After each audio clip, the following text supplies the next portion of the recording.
Hello. Okay. I think my audio is okay. It's a little too quiet now. I don't have music on, but that's okay. Do I have music on? Do I have music on? Oh wait. Oh wait. Okay, I don't have it. But I do have it here. Why is it not? Okay, it's already scuffed here. Give me a sec. What? Where is this? Why is it not playing? Oh no. I didn't want to start off scuff and awkward, but it's already awkward now. Uh-oh. Hi.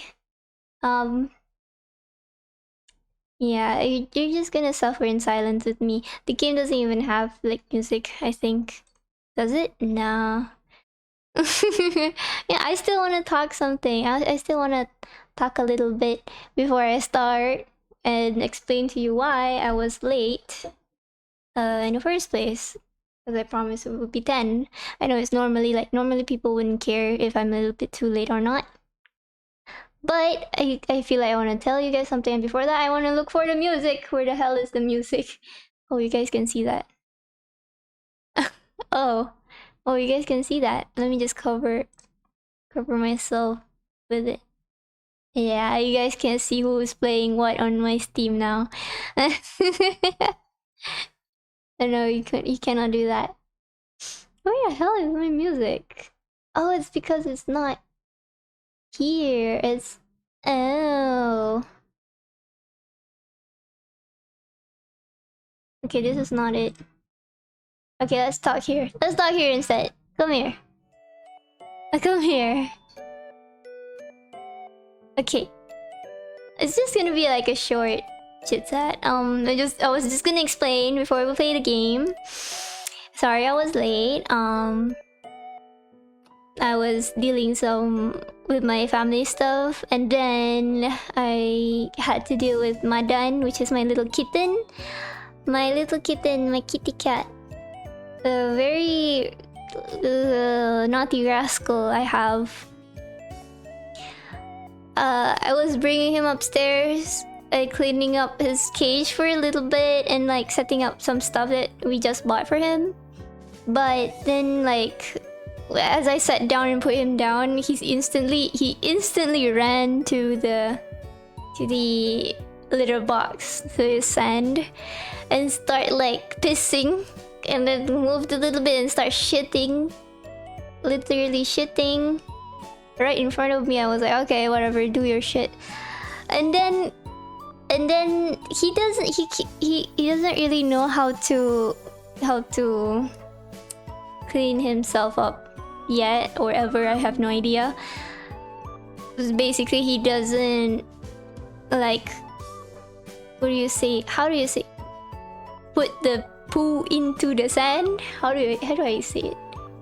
Bury it, huh? Bury the poo. He doesn't know how to bury the poo. So he just kind of steps on his poo and then like walk around. So I had to clean it up. And then let him go and like in anger manner. Like, why would you please stop stepping on your shit and please bury it properly.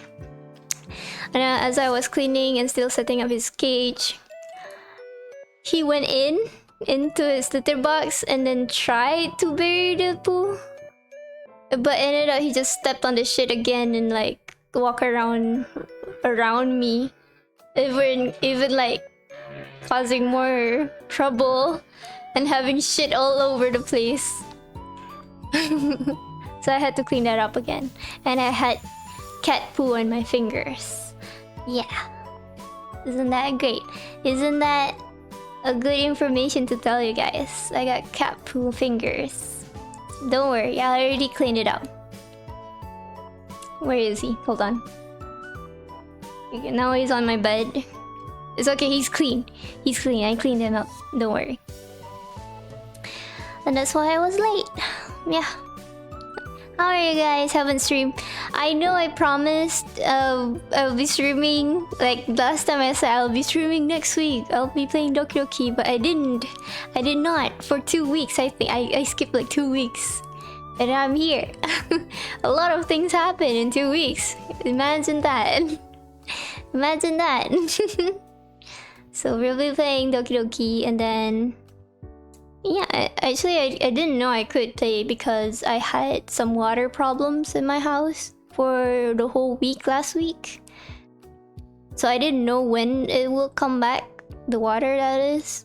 And surprisingly, they said it'll be back today, and it's back, and it's great. And I love it, and I love my home and my room. I miss it so much, and I can stream comfortably. Hi! So yeah, that's what has been going on for a while. That's why I've been like MIA the whole time. How are you guys doing? Okay, once this game starts, I won't be interacting much with the chat. If you guys, you know the drill. Most people would just focus on the game and like not really see the chat. So enjoy my commentary, as you say. Just enjoy the show. And what else I was gonna say? Yeah, but I'll try. I'll read you guys from time to time. No worries, no worries. This will be my first like ever visual novel game that I'll be streaming, and I have no idea what the contents are in this game. I've only like seen clips, but not really like know the whole context to it. So yeah, be excited for that, I guess. No spoilers. No spoilers. If you spoil, ban. Okay? Okay. Good. What are you guys doing? In my country, we say, since you are a mother, you will never be clean again. Ha! That is quite true, actually. As a woman, and as a woman that observes mother and their motherhoodness, they are never clean. Children are very dirty. Very, very dirty. They sneeze and cough and like go around, touch things that are not supposed to be touched, and then just roll in dirt a lot of time and have knots all over. So technically that's true. Mother are not clean anymore after that.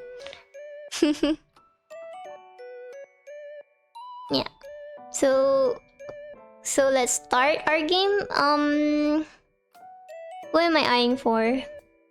Since I'm so obsessed with one of the songs that I've been like repeating this whole time, I think I'll be going for Sayori. Is that like a is she like a first option? I hope so. Hope so.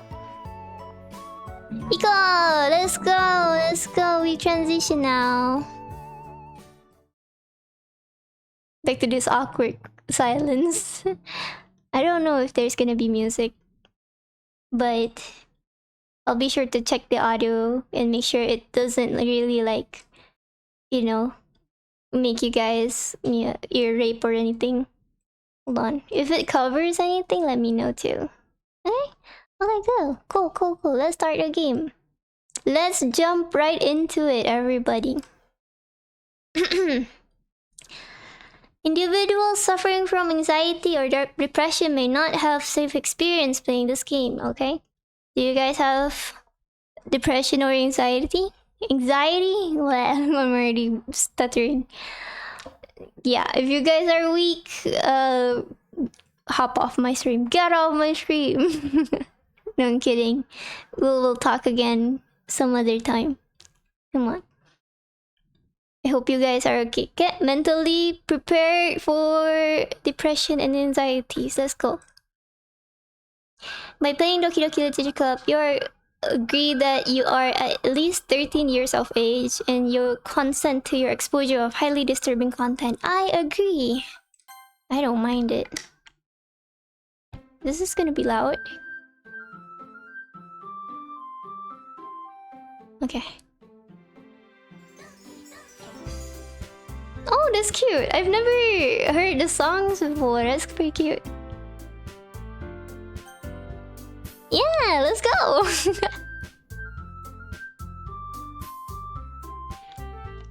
Loving this. This is great.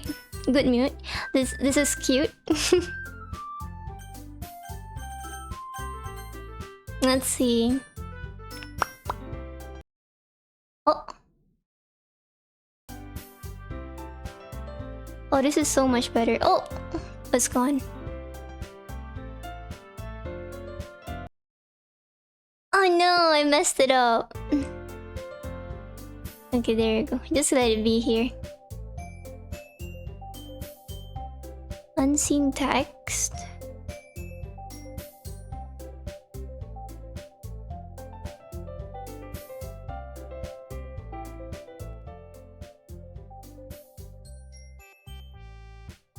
Auto forward time. No idea. Can we start? Should we start?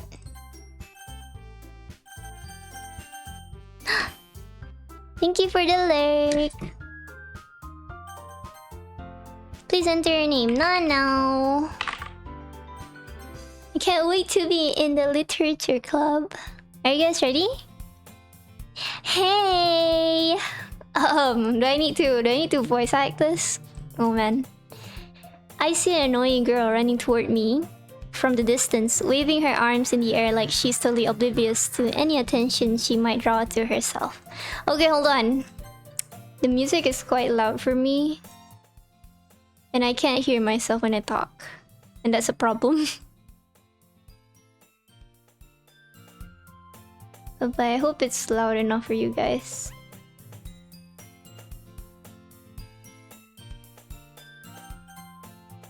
Okay, let's try. That girl is Sayori, my neighbor and a good friend since we were children.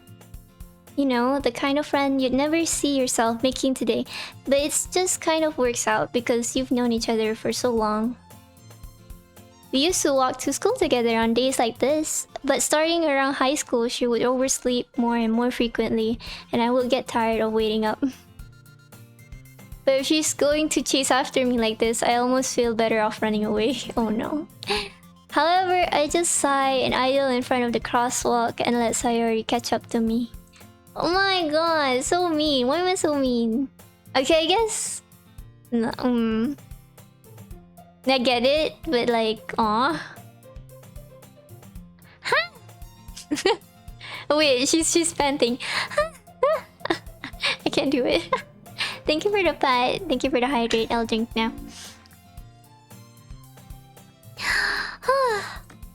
I overslept again. But I caught you this time.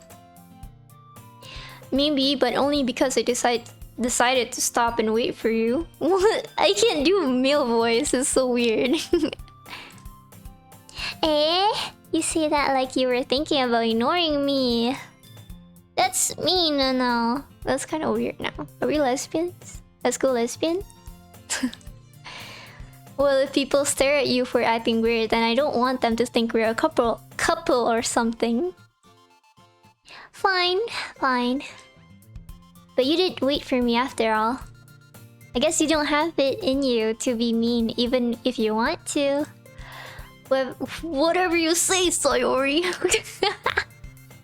I'm trying. I'm not the best at voice acting.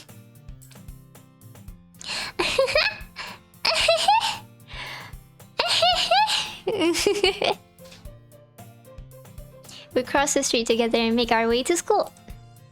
As we draw near, the streets become increasingly speckled with other students making their daily commute. By the way, Nano, have you decided on a club to join yet? A club? I told you already, I'm really not interested in joining any clubs. I haven't been looking either. Eh, that's not true. You told me you would join a club this year. Did I? Is there any difference? I can't do it. I'm sure it's possible that I did in one of our many conversations where I dismissively go along with whatever she's going on about. Damn. So cold. I'm so cold. But I get it. You know? I get it. Sayori likes to worry a little too much about me when I'm perfectly content just getting by on the average while spending my free time on games and anime. Uh-huh. I was talking about how I'm worried that you won't learn how to socialize or have any skills before college. Your happiness is really important to me, you know? And I know you're happy now, but I die at the thought of you becoming a NEET in a few years because you're not used to the real world. You trust me, right? Don't make me keep worrying about you. Alright, alright. I'll look at a few clubs if it makes you happy. No promises though. Will you at least promise me you'll try a little? Yeah, I guess. I'll promise you that. Yay! Yay! Yatta! Yatta desu ne! Yatta! Let's go! Why do I let myself get lectured by such a carefree girl? More than that, I'm surprised I even let myself relent to her.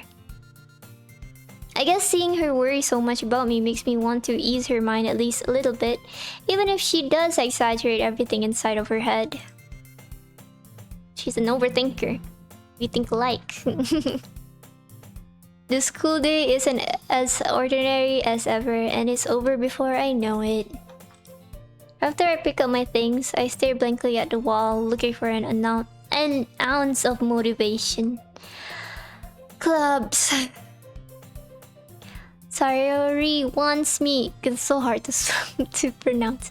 Sayori wants me to check out some clubs. I guess I have no choice but to start with the anime club. Oh my god, anime club? You guys ever join like anime clubs? It's crazy to think. I don't think we had any of that, but like... No, I think we do. No, it's more like an art club, but turned into an anime club. So yeah, kinda same difference, you know? Hello? Sayori? Sayori must have come into the classroom while I was spacing out. I look around and realize that I'm the only one left in the classroom. I thought I'd catch you coming out of the classroom, but I saw you just sitting here and spacing out, so I came in. Honestly, you're even worse than me sometimes. I'm impressed. You don't need to wait up for me if it's going to make you late for your own club. Well, I thought you might need some encouragement, so I thought, you know. know what? Well, that you could come to my club instead.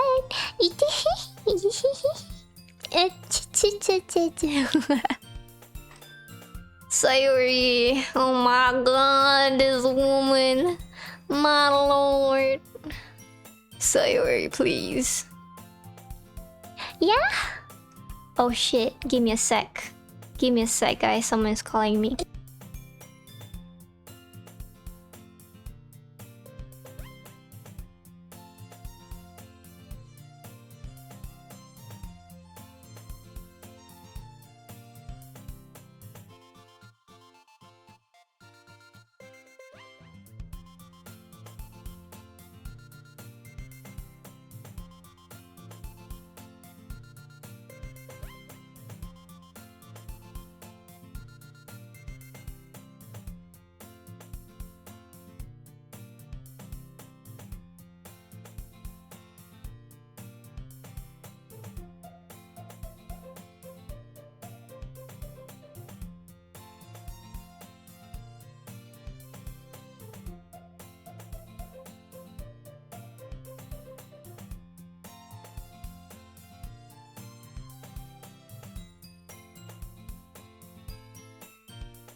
Hi, sorry about that. Am I here? Hello. Yeah!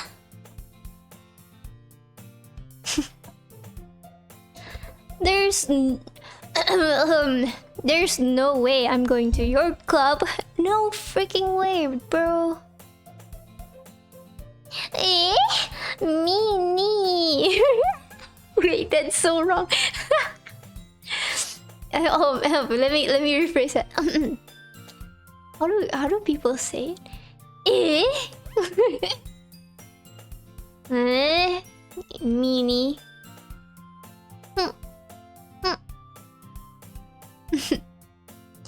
Sayori is vice president of the literature club. Not that I was ever aware that she had any interest in literature. In fact, I'm 99% sure she only did it because she thought it would be fun to help start a new club. Since she was the first one to show interest after the one who proposed the club, she inherited the title. The title vice president. I see. That's very ambitious of her, and I love that. I love that for her. That said, my interest in literature is guaranteed to be even less. And that is true. I hate reading, but I'm reading right now. Yeah, I'm going to the anime club. Come on, please. Come on, please. Can you please join me in my literature club, please? Please. Please, mom. Please, man. Please. I just need you to enter my club. That's all. That's all, man. Why do you care so much anyway? Well, I kind of told the club yesterday I would bring in a new member. And Natsuki made cupcakes and everything. Don't make promises you can't keep. Don't make promises you can't keep, bro. My freaking god. I never agreed to enter this club, and you already make cupcakes for this woman. Alright. I can't tell if Sayori is really that much of an airhead, or if she's so cunning as to have planned all of this out. I let out a long sigh.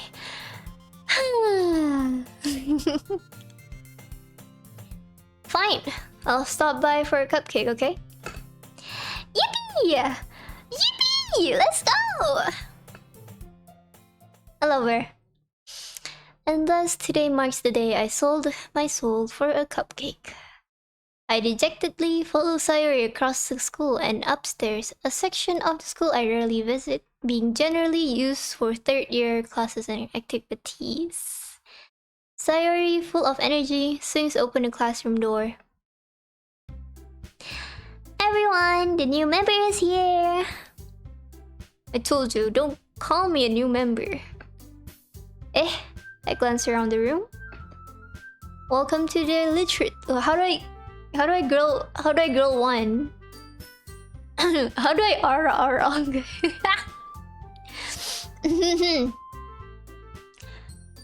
I can't do it.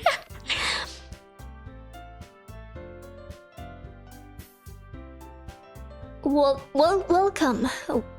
Welcome to the Literature Club. It's pleasure meeting you. Yeah. It's pleasure to meet you. Sayori always says nice things about you. Seriously? You bought a boy? I said bought, but I actually meant brought. Way to kill the atmosphere, Sayori. Way to kill it. It's just girls' club. Why did you bring a boy? Or can you not read the room, Sayori? I swear to God, even though you're a vice president, I just can't even with you, man. I'm so annoying. Oh my God. Nana, what a nice surprise. Welcome to the club. All words escape me in this situation. This club is full of incredibly cute girls. What are you looking at? If you want to say something, say it. Sorry. Natsuki. I can't do her. I just can't do her.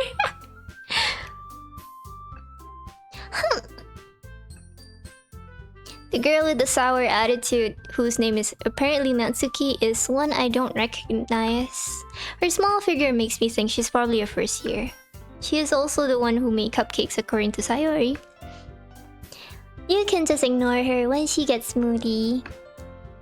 Sayori says that quietly into my ear, then turns back toward the other girls. Anyway, this is Natsuki, always full of energy. And this is Yuri, the smartest in the club.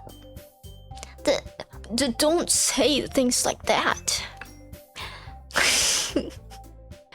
Yuri, who appears comparably more mature and timid, seems to have a hard time keeping up with people like Sayori and Natsuki.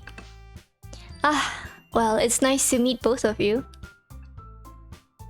And it sounds like you already know Monica, is that right? That's right. That's right. Yeah. It's great to see you again, Nana. I hate saying my own name, it's so weird. Monica smiles sweetly. We do know each other well. We rarely talk, but we were in the same class last year. Monica was probably the most popular girl in class. Smart, beautiful, athletic. Basically completely out of my league. So having her smile at me so genuinely feels a little... You too, Monica. Come sit down, Nana.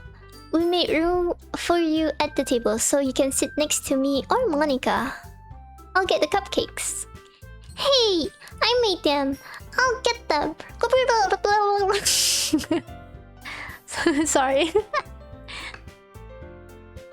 Sorry, I got a little too excited. I'm sorry. Then how about I make some tea as well? The girls have a few desks arranged to form a table. As Sayori mentioned, it's been widened so that there is some space next to Monica and one space next to Sayori. Natsuki and Yuri walked over to the corner of the room where Natsuki grabs a wrapped tray and Yuri opens a closet. Still feeling awkward, I take a seat next to Sayori. Natsuki proudly marches back to the table, tray in hand. Okay, are you ready? Oh wait. Okay, are you ready? Ta-da! Whoa! Whoa! Whoa! Natsuki lifts the foil off the tray to reveal a dozen white fluffy cupcakes decorated to look like little cats. The whiskers are drawn with icing and little pieces of chocolate were used to make ears. So cute! Oh my god, so cute! I had no idea you were so good at baking, Natsuki. Well, you know. Just hurry and take one. Saria grabs one first, then Monica. Saria grabs one first, then Monica, and I follow. It's delicious. Saria talks with her mouth full and has already managed to get icing on her face. I turn the cupcake around in my fingers, looking for the best angle to take a bite. Natsuki is quiet. I can't help but notice her sneaking glances in my direction. Is she waiting for me to take a bite? I finally bite down. The icing is sweet and full of flavor. I wonder if she made it herself. This is really good. Yum. Yum, yum, yum. Thank you, Natsuki. Well, why are you thanking me? It's not like I... Haven't I heard this somewhere before? Made them for you or anything. It's not like I made it for you or anything. I thought you technically did. So I already said... Well, maybe... But not for you, you know, you dumbass, you freaking dumbass, stupid. Alright. I give up on Natsuki's weird logic and dismiss the conversation. Yuri returns to the table carrying a tea set. She carefully places a teacup in front of each of us before setting down the teapot next to the cupcake tray. You keep a whole tea set in this classroom? Don't worry. Oh, I can't do it. Don't worry. The teachers gave us permission. How the hell did I make her voice before? After all, doesn't a hot cup of tea help you enjoy a good book? Does that work? I guess.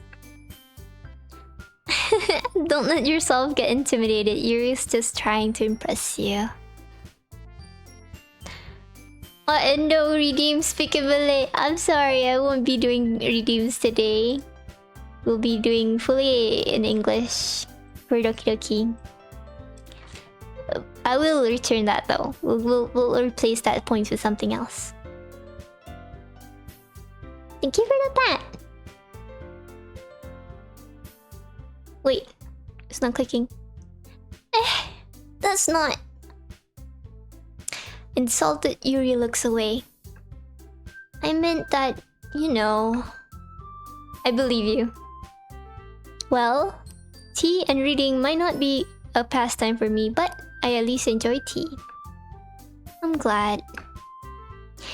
Yuri faintly smiles to herself in relief. Monica raises an eyebrow and smiles at me. So, what made you consider the literature club?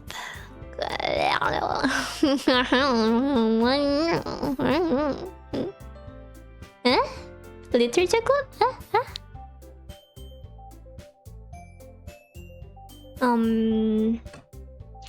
I was afraid of this question. Something tells me I shouldn't tell Monica that I was practically dragged here by Sayori. Well, I haven't joined any club yet, and Sayori seemed really happy here, so... That's okay, don't be embarrassed.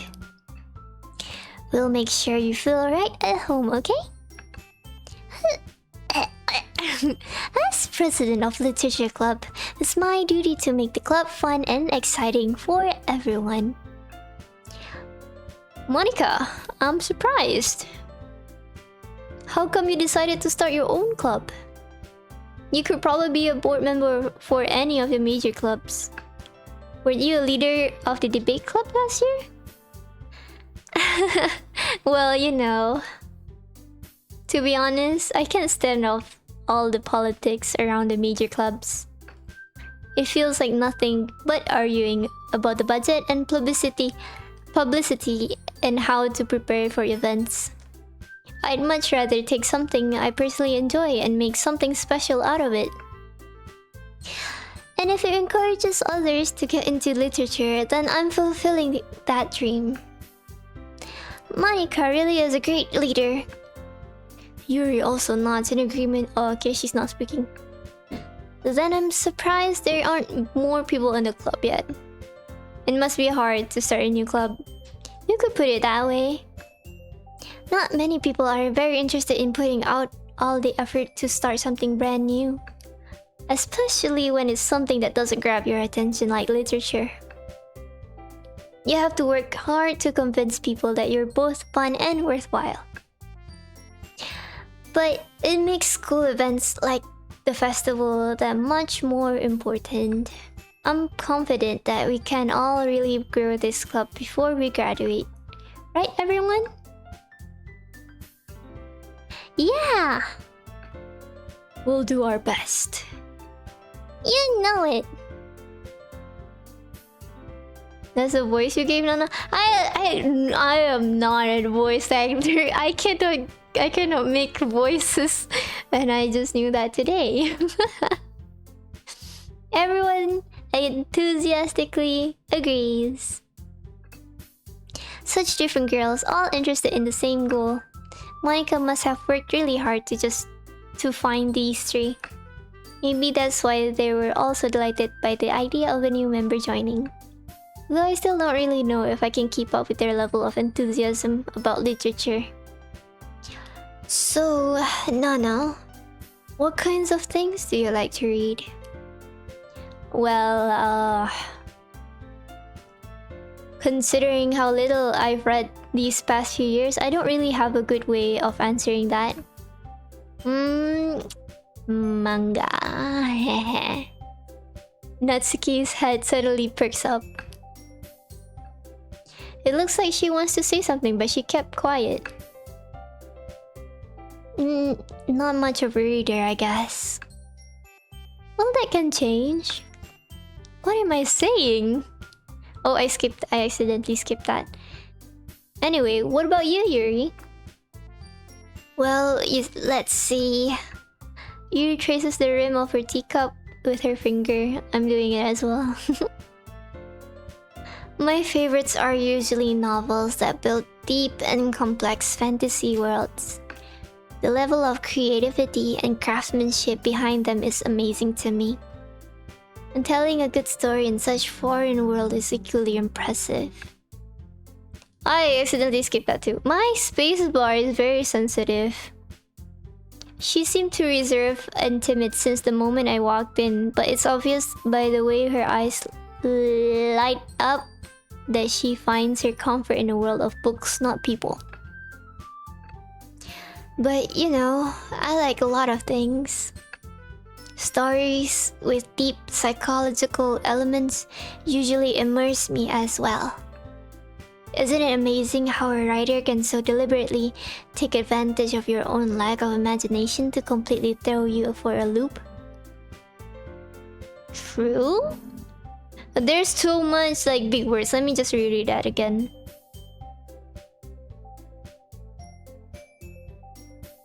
Yeah, I guess so. That's pretty interesting. Anyways, I've been reading a lot of horror lately. I read a horror book once. I desperately grasped something I can relate to at the minimal level. At this rate, Yuri might as well be having conversation with a rock. She seems like a... I thought she was more like an ara kind of girl, but now I get to know her or talk her a little bit more. She's more like... quiet, weird girl? The weird one? The weird one with horror interest? I don't know. I never thought of that before. I never like assumed that she's like that. She has hair vents too. You can see that little hair vents. I didn't expect that. Like goth? Something? Kinda. I guess so. It could be like a goth. But she doesn't look like goth, so that's why I didn't expect that.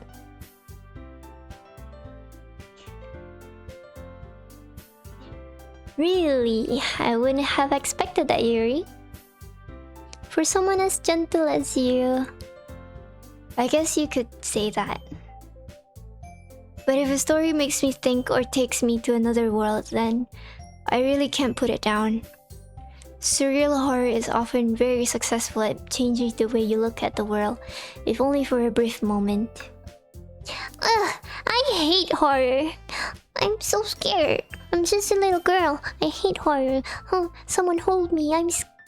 Cancer. Oh, why is that?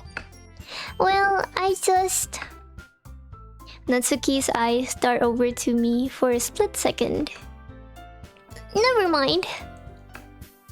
That's right, you usually like to write about cute things, don't you, Natsuki? What? What? What gives you that idea? Okay, let me do that again. What gives you that idea? Okay, is that too loud? Aha. Ah. Am I loud? You left a piece of scrap paper behind last club meeting. It looked like you were working on a poem called... Don't say it out loud! I can't... I don't have the energy to be like... Oh, no! No! It's still kind of too early for me. Like 10 p.m. It's almost 11 p.m. My family is still up, so like I'm trying to like... make my voice down, you know? Just a little bit. Don't worry, I'm on max volume. Okay. Oh my god. And give that back. Fine, fine. Your cupcakes, your poems, everything you do is just as cute as you are. Sayori Sayori slides up behind Natsuki and puts her hand on her shoulders. I'm not cute! Natsuki... Oh wait, okay, my voice. Natsuki, you write your own poems? Well, I guess sometimes. Why do you care? I think that's impressive. Why don't you share them sometime? No. No. No. Natsuki averts her eyes. You wouldn't like them. Wait, you wouldn't like them. No. I'm not a very confident writer yet. I understand how Natsuki feels. Sharing that level of writing takes more than just confidence. The truest form of writing is writing to oneself. You must be willing. Oh shit, I missed that. I accidentally skipped that. Oh no, what was she saying? Do I read it? You must be willing to open up to your readers, exposing your vulnerability and showing even the deepest reaches of your heart. Do you have a writing experience too, Yuri? Maybe if you share some of your work, you can set an example and help Natsuki feel comfortable enough to share hers. I guess it's the same for Yuri. Aw, I wanted to read everyone's poems. We all sit in silence for a moment. Okay, I have an idea for everyone. Wait. Okay, I misread that. Natsuki and Yuri look quizzically at Monika. Let's all go home and write a poem of our own. Then, next time we meet, we'll all share them with each other. That way, everyone is even.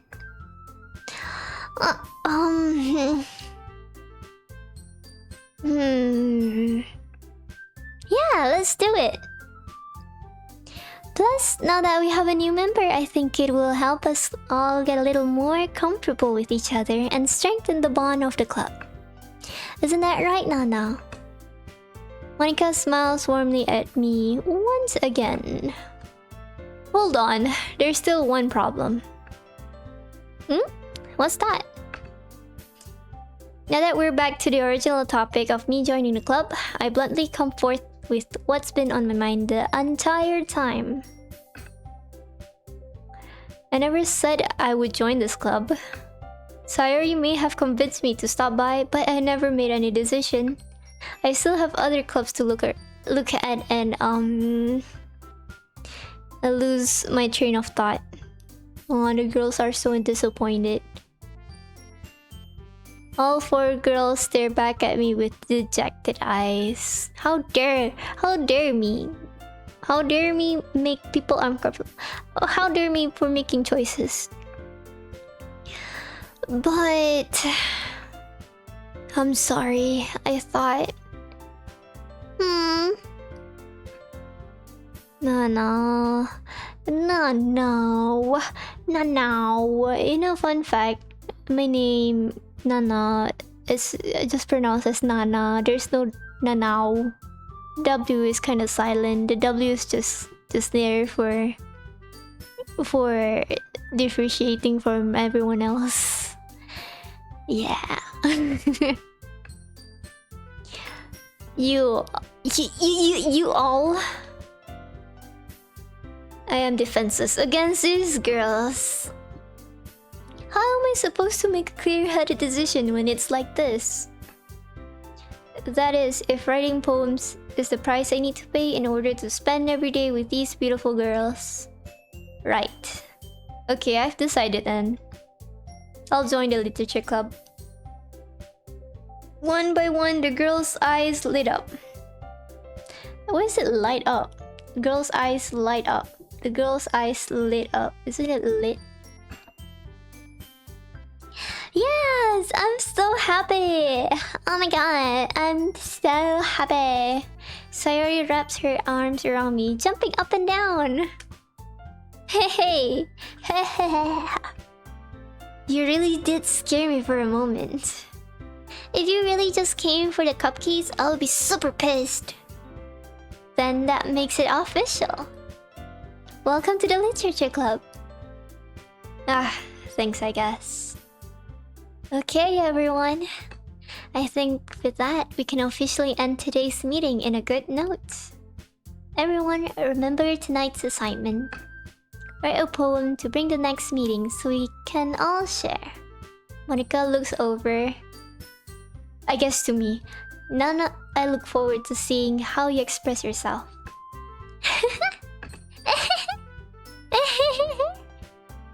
Yeah. Can I really impress the class star Monica with my mediocre writing skills? I already feel the anxiety welling up inside of me. Meanwhile, the girls continue to chit-chat as Yuri and Natsuki clean up their food. Hey Nana, since we're already here, do you want to walk home together? That's right, Sayori and I never walk home together anymore because she always stayed after school for clubs. Sure, might as well. Yatta! Yay! Let's go! Let's go! We're gonna walk home together. Yes! With that, the two of us depart the classroom and make our way home. Hold on, give me a sec. Okay. The whole way, my mind wanders back and forth between the 4 girls. Sayori, Natsuki, Yuri, and of course, Monica. Will I really be happy spending every day after school in literature club? Perhaps I'll have the chance to grow closer to one of these girls. Alright. I'll just need to make the most of my circumstances, and I'm sure good fortune will find me. And I guess that starts with writing a poem tonight. Yeah. Seems good so far. It's time to write a poem. Pick words you think favorite club member will like. Something good might happen with whoever likes your poem the most. Alright. Oh shoot. Warm landscape, uncontrollable marshmallow, misfortune, hopeless, silly, suicidal hair, frightening. That is scary. So from this poem is where I pick my girl. Warm. Whoa. Alright. Oh, okay. Dance, anchor. I'll pick the words that I feel like close to me, I guess. Comfort, love, waterfall, spinning, cage, dance, anger, cry, comfort. Inside, awesome, whistle, horror, together, atone, death, alone, amazing, smile. I guess together. There's gonna be 20 words. Okay. Should I just like pick out whatever? Does it matter? Yeah, the jumps are so cute. Maybe I can make my character like that too. Imagine, I'm an artist. Vivacious variants. I have no idea what these mean. Whisper, rainbow games, fatality, scars, Valentine, blankets. Blanket. Sock, firefly, lucky, disoriented, climax, lazy, passion, infinite, tenacious. What does this mean again? I want to be lucky. Ribbon, breathe, misery, but sensation, family, twirl. Sparkle, bed. There's so much. Why is there so much? Desire? An ending? Tragedy? Flee? Peace. For boop. Oh, I like boop. Vertigo. I have vertigo. Sometimes, like very rarely. Is it a vertigo? Vertigo? Unrestrained. Sweet. Jump. Raindrops. Wind waps. Pink romance. Warm charm. Play. Mouse. Play. Doki Doki. Dream. Swimsuits. Okay, no. There's so much like negative words. Should I click all of them? Despise. Existence, I guess. Melody, universe, depression, heaven sent? Heaven sent? I guess so. I have no idea what it means. After image. Giggle. I have no idea what these leads to, honestly. I'm not even like picking based on them anymore.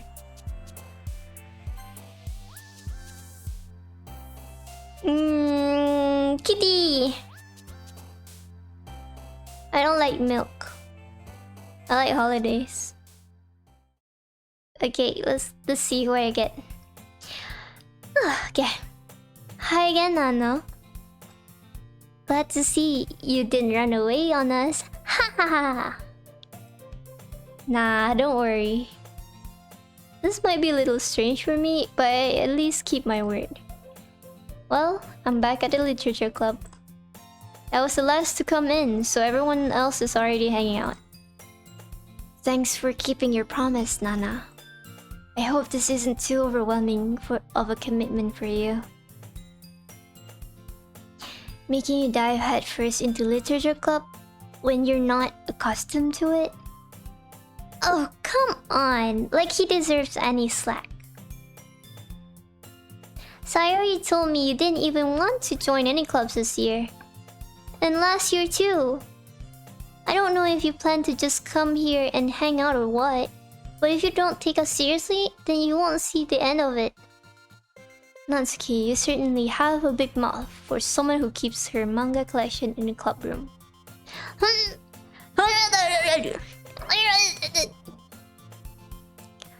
Natsuki finds herself stuck between seeing Monika and manga.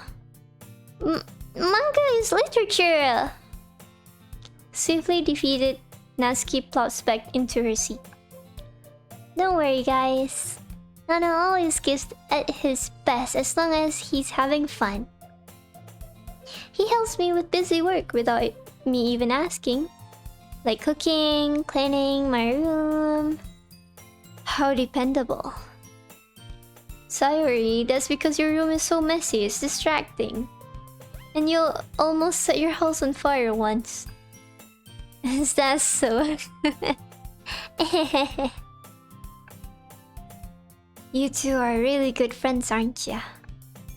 I might be a little jealous. Huh? How come? You and Nana can become good friends too. Sayori? Sayori? Are you serious, girl?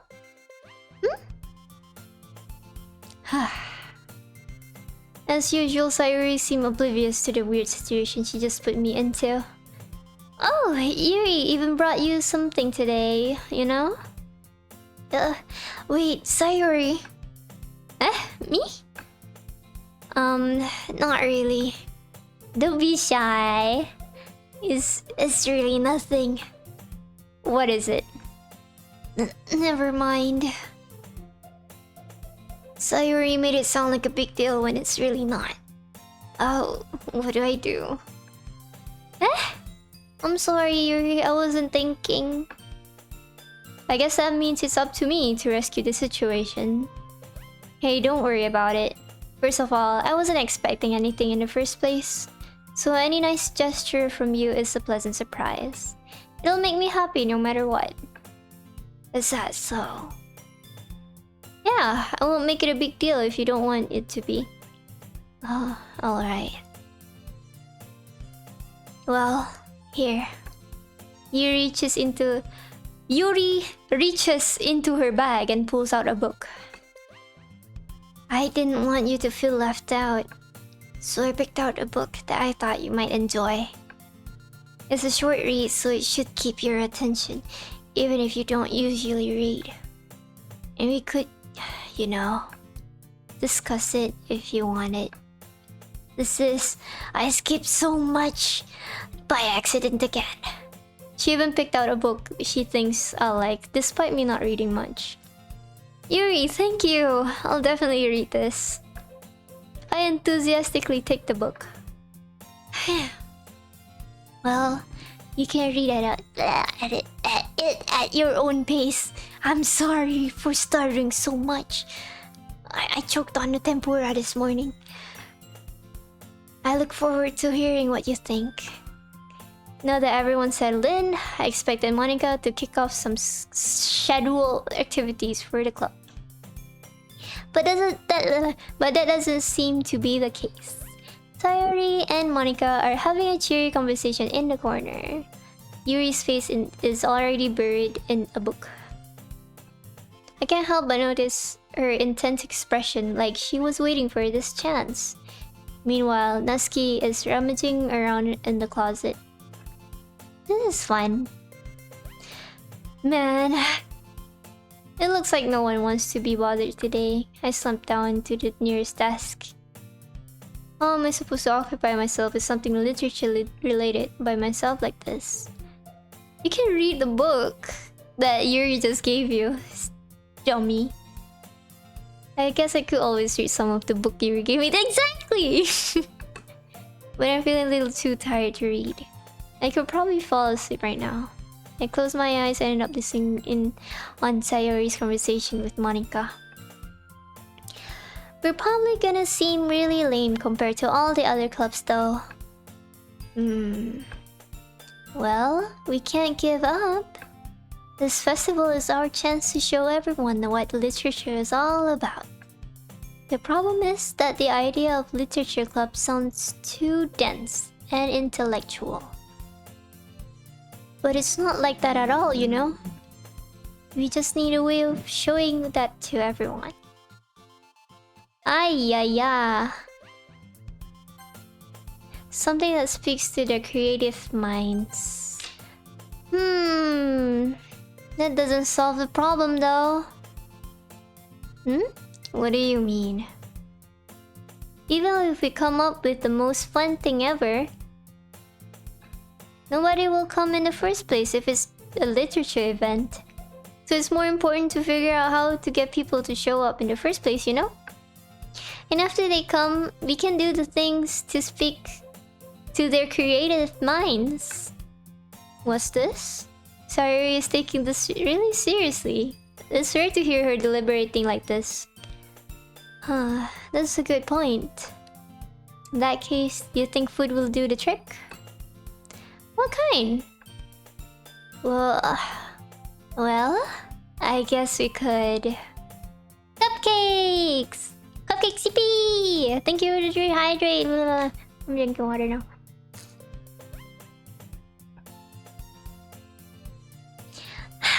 Good thinking. Natsuki would love to do that.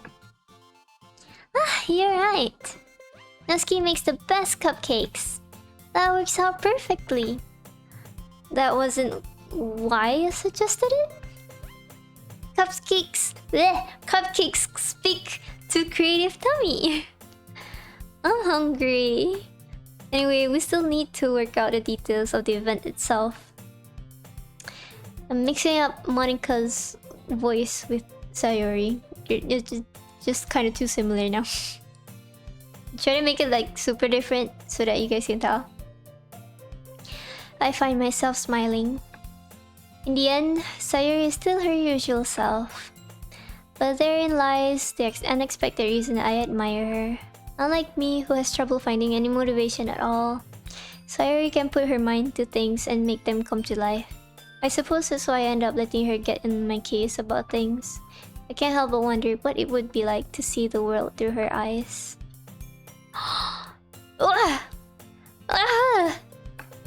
I open my eyes to find Sayuri's face filling my vision. I nearly fall out of my chair. Sorry. Wait. Actually, I'm not sorry at all. It's your fault for sleeping like that. This isn't a napping club. Does our school have a napping club? You're staying up late again, aren't you? Now that you're in the club, you're gonna have less time for anime, you know? You'll need to get used to it. Don't say that so loud. I glance over my shoulder to see if Monika overheard. It's true though. Yeah. I know. I missed it. You're always looking out for me, Sayori. What about you? You look out for me better than you look out for yourself. You're still oversleeping every day, aren't you? Not every day. That's not very convincing. How many days this past week have you gotten up on time? It's a secret. I knew it. Come on. At least give me the benefit of the doubt. I can't even do that. Look, Sayori, it's written all over your face. Sayori glances around at herself. How is it written all over me? You were clearly in a rush this morning. Look, your hair is sticking out all around here. I ran my fingertips down the side of her hair, trying to straighten it out. Man, you really need a brush for this. My hair is just really hard to get right. I won't fall for that. There's more than just your hair. Look, your bow isn't straight either. And there's the toothpaste stain on your collar right here. Try to wipe it off the stain with my finger. But nobody would ever notice that. Of course they would. Nobody's gonna tell you about it because they don't want to embarrass you. Fortunately, I really don't care about that. Hey, you meanie. And you don't even keep your blazer buttoned up. Seriously, Sayori. Why do you think you don't have a boyfriend yet? Bro! Why? Why? That's so mean. That's so out of place. Like, why? Why are you even commenting on that? Why? So mean. Why? I'm such an asshole. I hate myself. Bro, I'm gonna choke this dude.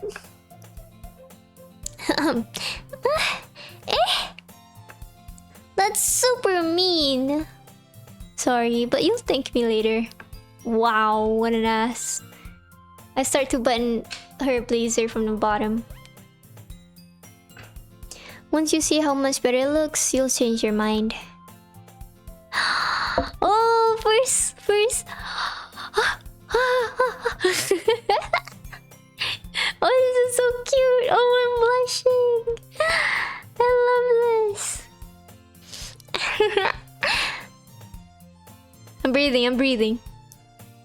What's this? What is? Well,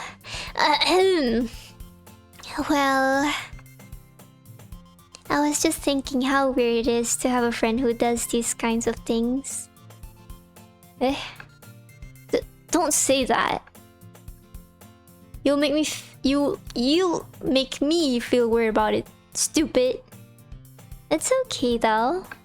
I'm happy we're like this, aren't you? I guess. Hey, be careful! The button might come off. Why is this one so hard to close? I struggle to fully close the button near her chest. Does this thing ever even fit you properly?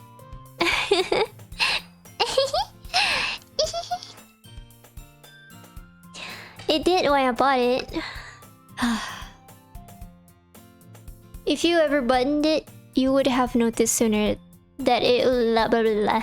What are you smiling about? Why is it auto-playing? No! Okay. It means my...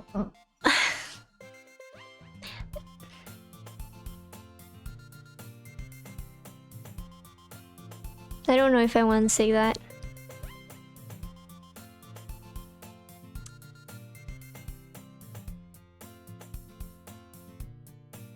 Okay, let's return. Anyways, you look much better now, so... Why does it feel strange to see Sayori blazers button up like that? But it's so stuffy. But it's so stuffy. Oh. It's not worth it at all. Sayori hastily unbuttons her blazer once more. Phew! That's so much better. Sayori puts her arm out and twirls around. Wait, hold on. Say it! No, too late. I'm too late. I didn't see that. Sorry. I feel like I'm gonna burp, but like it's not coming out. Hold on. Let me just drink water. Thank you for the pat. Oh yeah. So if I keep it unbuttoned, then I won't get a boyfriend, right? What kind of logic is that? And why are you saying that like it's a good thing? Because if I had a boyfriend, then he wouldn't even let you do these things. Like, you wouldn't... No! I can't speak. And you take care of me better than anyone else would anyway. So that's why I'm keeping it unbuttoned. Stop saying all these embarrassing things. I didn't say anything embarrassing. Jeez. Well, anyway, just focus on trying to wake up a little earlier. Only if you focus on going to bed earlier. Fine. It's a deal. I can't keep doing this thing, I swear. I guess we really are better at taking care of each other than we are at taking care of ourselves. Yeah, I guess so, huh? So maybe you should come wake me up in the morning.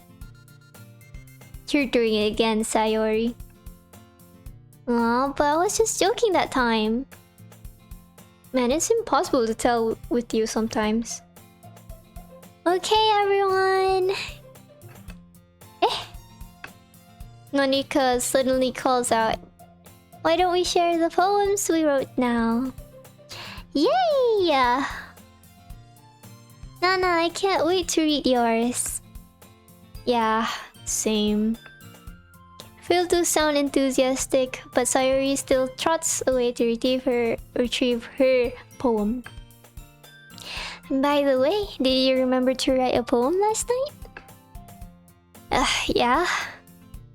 My relaxation ends. I can't believe I agreed to do something so embarrassing. I couldn't really find much inspiration since I've never really done this before.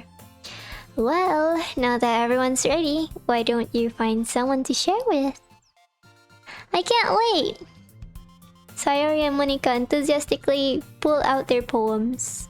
Sayori is on a wrinkled sheet of a loose leaf torn from a spiral notebook. Huh. On the other hand, Monika wrote hers in a composition notebook. I can already see Monika's pristine handwriting from where I sit. Natsuki and Yuri reluctantly reluctantly comply as well, reaching into their bags. I do the same myself. Poem time!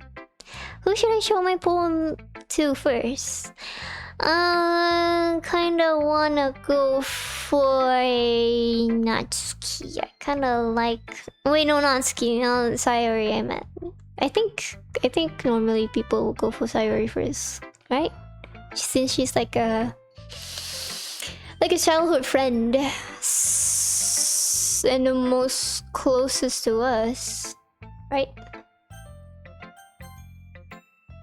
I'm definitely most comfortable sharing with Sayori first. She's a good friend after all.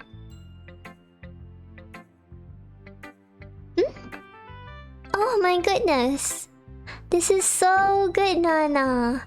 This is so good! Oh my god, Nana! I love it! I had no idea you were such a good writer. Sayori. You must be seriously overreacting. Wait, you must be seriously overreacting. I'm not a good writer at all. I honestly have no idea what I'm doing. Well, maybe that's why. Because I have no idea what I like either. Jeez. I'm sure Yuri's opinion has to be a little bit more constructive than this. Maybe even Natsuki's.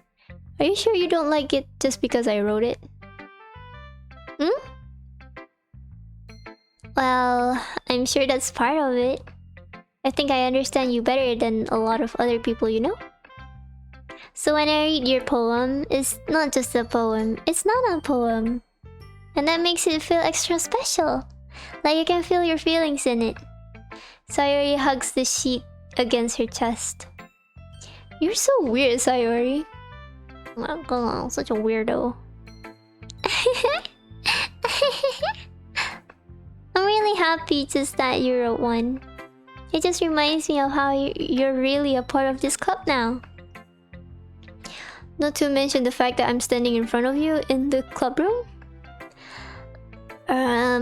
Well, of course. I'm not really into it yet, but that doesn't mean I'll break my promise. See? It's like I said before, Nana. Deep down, you're not selfish at all, you know? Trying new things like this for other people, that's something that only really good people do. Thanks, Sayori? Thanks, Sayori? I'm not sure if Sayori sees the full picture of my motive here. Then again, I can't deny that she's part of the reason I joined. Knowing how much this means to her and all.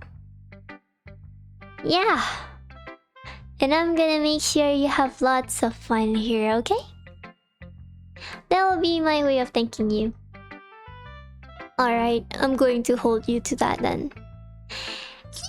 Yeah. No. Now you'll read my poem too, right? Don't worry, I'm really bad at this. We'll see about that. Dear Sunshine. Let me read in her voice. Dear Sunshine, the way you glow through my blinds in the morning, it makes me feel like you missed me. Kissing my forehead to help me out of bed, making me rub the sleepy from my eyes. Are you asking me to come out and play? Are you trusting me to wish away a rainy day? I look above, the sky is blue, it's a secret, but I trust you too. If it wasn't for you, I could sleep forever, but I'm not mad, I want breakfast. Pretty. Sayori. This is just a guess, but did you wait until this morning to write this? No? Just a little bit. You can't answer just a little bit to yes or no question. I forgot to do it last night. Well, at least that makes me feel a little better about myself.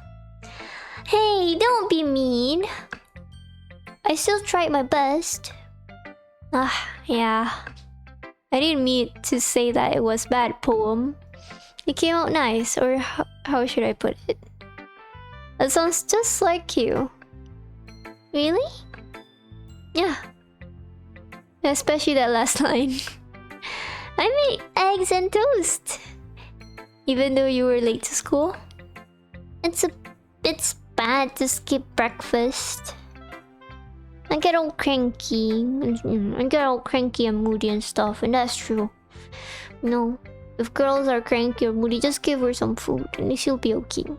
Let me tell you, that's a good tip, okay? Remember that. Well, I guess there's no point in arguing. Anyway, thanks for showing me. This was so much fun. Monica's the best. Yeah. But next time I won't forget. And I'm gonna write the best poem ever. Well, I guess I look forward to it. Who should I show my poem to next? Oh, okay. Then my second girl would be Yuri.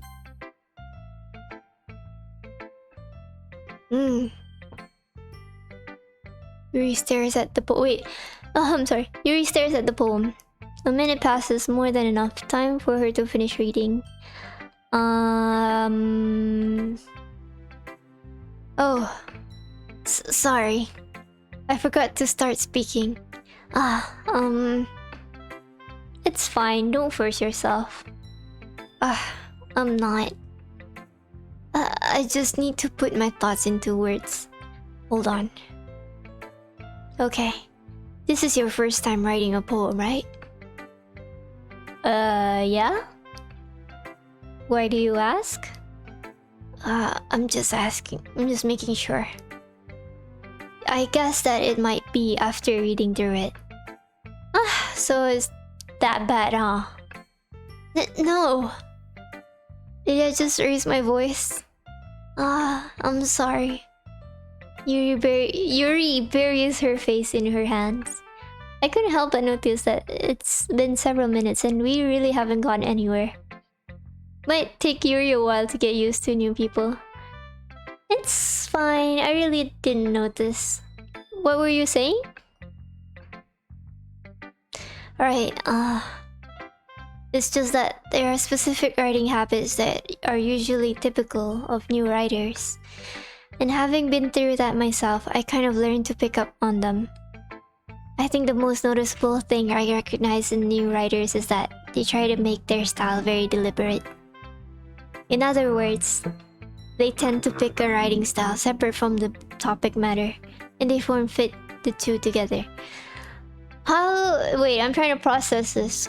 In other words, they tend to pick writing style separate from the topic matter, and they fit the two together. Okay, I don't think I ever have a writing style, so I don't know. I can't relate.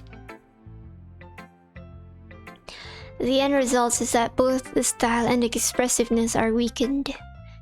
Once Yuri finds her train of thought, it's as if her demeanor totally changes. Her stammering is completely gone and she sounds like an expert. Of course, that's not something you can be blamed for.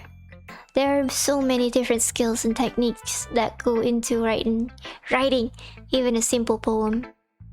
Not just finding them and building them, but getting them to work together is probably the most challenging part. It might take you some time, but it all comes with practice and learning by example and trying new things. I also hope that everyone else in the club gives you valuable feedback. Natsuki can be a little bit biased though. Biased? How? Well, never mind. I shouldn't be talking about other people like that. Sorry. It's fine. I'm not sure if Yuri is apologizing to herself, to me, or to Natsuki. Do you mind if I read your poem now? Please do. I'd love to share my thought process behind it. Yuri smiles dreamily as if that's a rare opportunity for her. That's cute. After all, isn't this supposed to be a literature club? Oh, it's in cursive. Well, very fancy girl we got here. Goes under the light. I can't read. The tendrils of my hair illuminate beneath the amber glow. Bathing. It must be this one. The last remaining street light to have withstood the test of time. The last yet to be replaced by the sickening blue-green hue of the future. I bathe. Calm, breathing air of the present, but living in the past. The light flickers. I flicker back. Very beautiful. I had trouble reading cursive. I have no idea what it meant. But definitely all these poems are written for me, honestly. Show sendiri ya. I'm sorry. I have such terrible handwriting. Shut up, bro. What? I wasn't thinking that at all. But it took you a long time to read. Ah. Oops. Well, I just don't read script very often. I actually think your handwriting is pretty. That's a relief. Also, I liked your poem.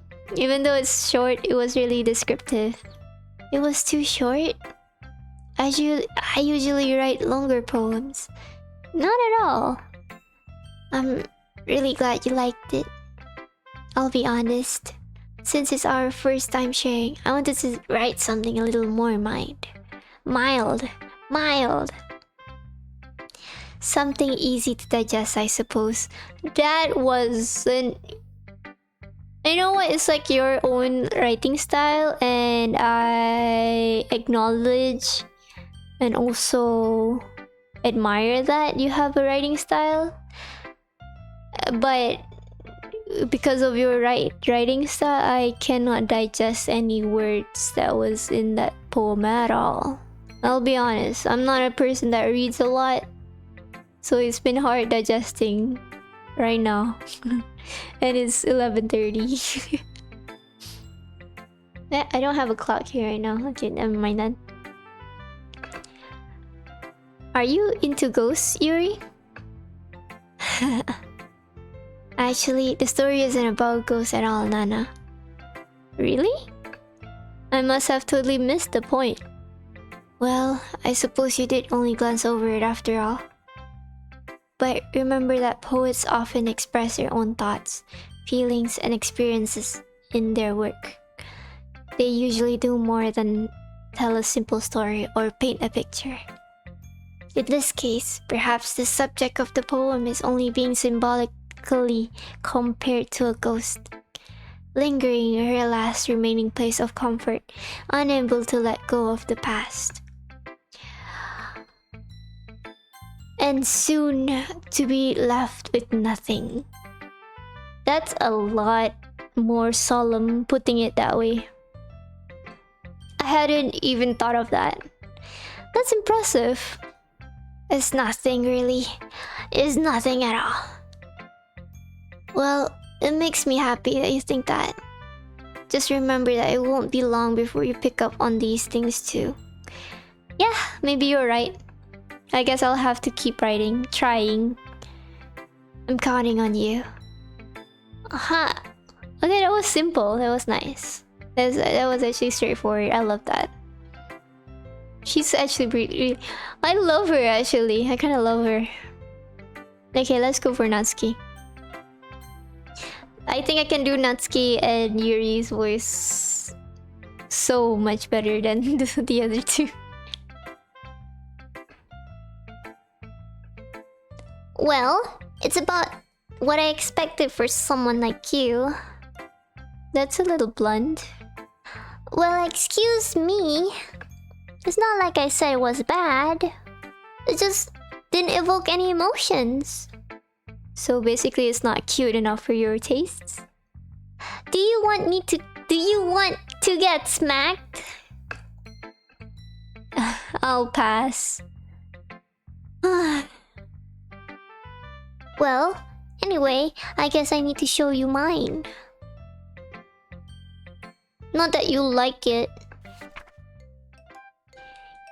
Eagles can fly, monkeys can climb, crickets can leap, horses can race, owls can seek, cheetahs can run, eagles can fly, people can try, but that's about it. Yeah, I told you that you weren't gonna like it. I like it. What? What? Just be honest. I am. Why are you so convinced that I wouldn't like it? Well, because everyone in high school thinks that writing has to be all sophisticated and stuff. So people don't even take my writing seriously. But isn't the point of poems for people to express themselves? Your writing style wouldn't make your message any less valid. Yes, exactly. I like when it's easy to read, but it hits you hard. Like in this poem. Seeing everyone around you do great things can be really disheartening. So I decided to write about it. Yeah, I understand. Actually, now that she told me about it, I kind of have my brain like process what the poem was about. And I so can relate. I so can relate to Natsuki. I can relate to that. Wait, that was actually pretty smart. That was actually really smart of her. I thought it was dumb at first. I thought it was like really simple, but honestly, that was really smart. Okay, let me go into it. Like, she's saying like monkeys can climb, eagles can fly. It's like saying, you know, people have their roles in life and they can do so much things. I mean, like, you know, in their own lane, right? And humans can try, and for Natsuki and for me, I can try, but that's about it. You know, that's about it. That's pretty smart of you, Natsuki. I like that. I like that. But the other nice thing about simple writing is that it puts more weight on the wordplay.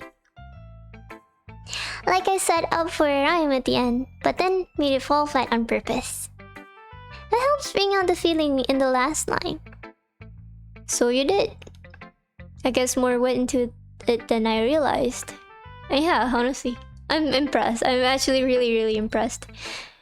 That's what it means to be a pro. I'm glad you learned something. Didn't expect that from the youngest one here, did you? Yeah, I guess not. I decided to humor her with the last comment. I don't really care how old everyone is, but if Natsuki is feeling proud, then I won't take that away from her. Yeah, she's so adorable, and that's so sure. And I like it. I love it. It makes me like. It makes me think so much. I can relate to her so much, man. Okay, let's go for Monica. I still need to figure out how to talk like her. What does she sound like? Hi, Nana. Having a good time so far? Ah, yeah? Good. Glad to hear it. By the way, since you're new and everything, if you ever have any suggestion for the club, like new activities or things we can do better, I'm always listening. Don't be afraid to bring things up, okay? Alright, I'll keep that in mind. Of course, I'll be afraid to bring things up. I'm much better off just going with the flow until I'm more settled in. Anyway, want to share your poem with me? It's kind of embarrassing, but I guess I have to. Don't worry, Nana. We're all a little embarrassed today, you know? But it's that sort of barrier that we'll all learn to get past soon. Yeah, that's true. I hand Monica my poem. I like this one. It makes me think of something Sayori would like. Is that so? You and Sayori are really good friends, right? I wouldn't be surprised if you had those sorts of things in common. Well, we may be good friends, but Sayori and I are actually really different. Well, that may be the case, but maybe there are also some similarities that you wouldn't expect. The way she talks about you, it sounds like the two of you really care about each other's as well-being. Even if you show it in different ways, it ends up being more similar than you think. So I think that's the kind of vibe I get when reading your poem. I'm sure you're not reading into it too much. I could be. Oh gosh, I sound like Yuri. How did you know? How did you know? My voice is like similar to Yuri's now. But in any case, Sayori's writing has kind of gentle feel to it. I can tell that she likes exploring with emotions like happiness and sadness. Who knew that someone so happy would enjoy sad things too? Me! I love angst! I freaking love angst. Yeah, that's totally unexpected. Well, to each their own. And you shouldn't be afraid to experiment a little bit either. I'm sure I'll end up trying different things a lot. It could take a while before I feel comfortable doing this. But that's okay. I'd love to see you try new things. That's the best way to find the kind of style that suits you. Everyone else might be a little bit biased toward their own kinds of style, but I'll always help you find what suits you the most. So don't force yourself to write the way everyone else wants you to write. It's not like you have to worry about impressing them or anything. Anyway, do you want to read my poem now? Don't worry, I'm not very good. You sound pretty confident for someone who claims to not be very good. Well, that's cause I have to sound confident. That doesn't mean I always feel that way, you know? I see. Well, let's read it then. Hole in a wall. It couldn't have been me. See the direction the speckle protrudes? A noisy neighbor, an angry boyfriend. I'll never know. I wasn't home. I peered inside for a clue. No, I can't see. I reel blind like a film left out in the sun. But it's too late. My retina's already scorched with a permanent copy of a meaningless image. It's just a little hole. It wasn't too bright. It was too deep, stretching forever into everything. The whole infinite choices. I realize now that I was looking out. And he, on the other side, was looking in. I have no idea what she was saying.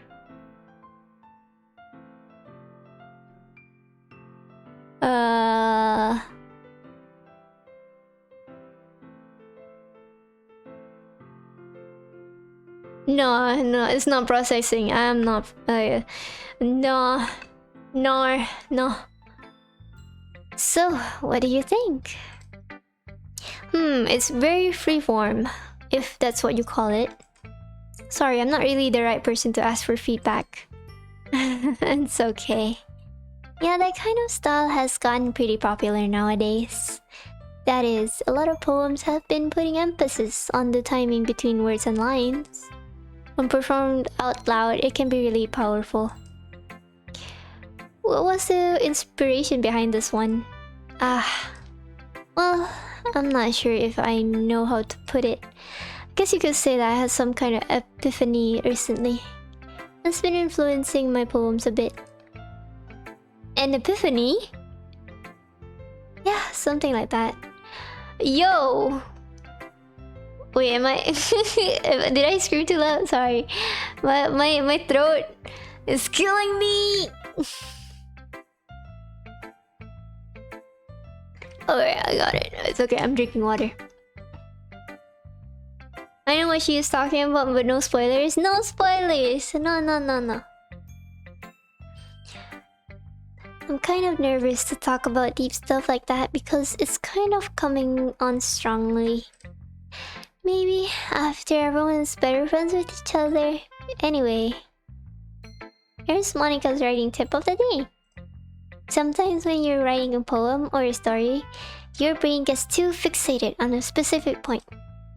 If you try hard to make it perfect, then you'll never make any progress. Me. Just force yourself to get something down on a paper and tidy it up later. Another way to think about this is this. If you keep your pen in the same spot for too long, you'll just get a big dark puddle of ink. True. So just move your hand and go with the flow. Oh, excuse me, sorry. That's my advice for today. Thanks for listening. Phew! Phew! Hey. Hold on.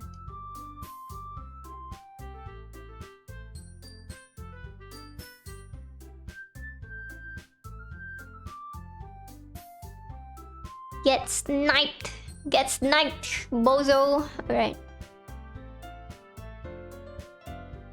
Epiphany. Epiphany. Epiphany is like... Epiphany meaning... Epiphany is the manifestation of Christ to the zenith. Wait, no, sorry, I read it wrong. Okay, a moment of sudden and great revelation of realization. Epiphany, you something like you just realize something, and then it gives you like makes you change perspective of certain things. I guess like an epiphany. You got an epiphany. You suddenly realize something that you should have known before, I guess? I don't know. This is how I understand it. Like something is unveiled in front of you. Okay, it's not making sense. You can just read the Google, you know. Bless you. I didn't sneeze. Did I sneeze? I glanced around the room. That was a little more stressful than I anticipated. It's as if everyone is judging me for my mediocre writing abilities. Even if they're just being nice, there's no way my poems can stand out to theirs. This is literature club after all. I sigh. I guess that's why I ended up getting myself into. Across the room, Sayuri and Monica are happily chatting. Excuse me. Sayuri and Monica? Oh yeah, they're pretty close. I mean, Monica's the founder, Sayuri is the co-founder, I guess. My eyes land on Yuri and Natsuki. They gingerly exchange sheets of paper, sharing their respective poems. As they read in tandem, I watch each of their expressions change. Natsuki eyebrows furrow in frustration. Yo. Meanwhile, Yuri smiles sadly. What's with this language? What's with this language? Did you say something? It's nothing. Natsuki dismissively returns the poem to the desk with one hand. I guess you could say it's fancy. Thanks. Yours is cute. Cute? Did you completely miss the symbolism or something? It's clearly about the feeling of giving up. How can that be cute? I know that. It just meant the language, I guess. I was trying to say something nice. You mean you have to try that hard to come up with something nice to say? Thanks, but it really didn't come out nice at all.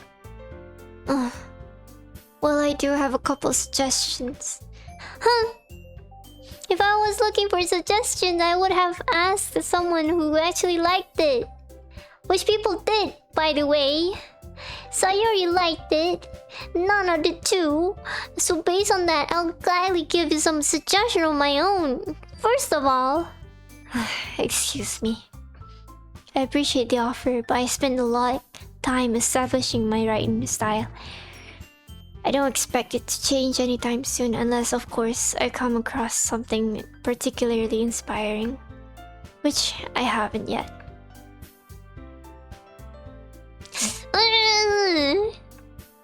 And Nana liked my poem too, you know. He even told me he was impressed by it. Natsuki suddenly stands up. Oh? I didn't realize you were so invested in trying to impress our new member, Yuri. Hey?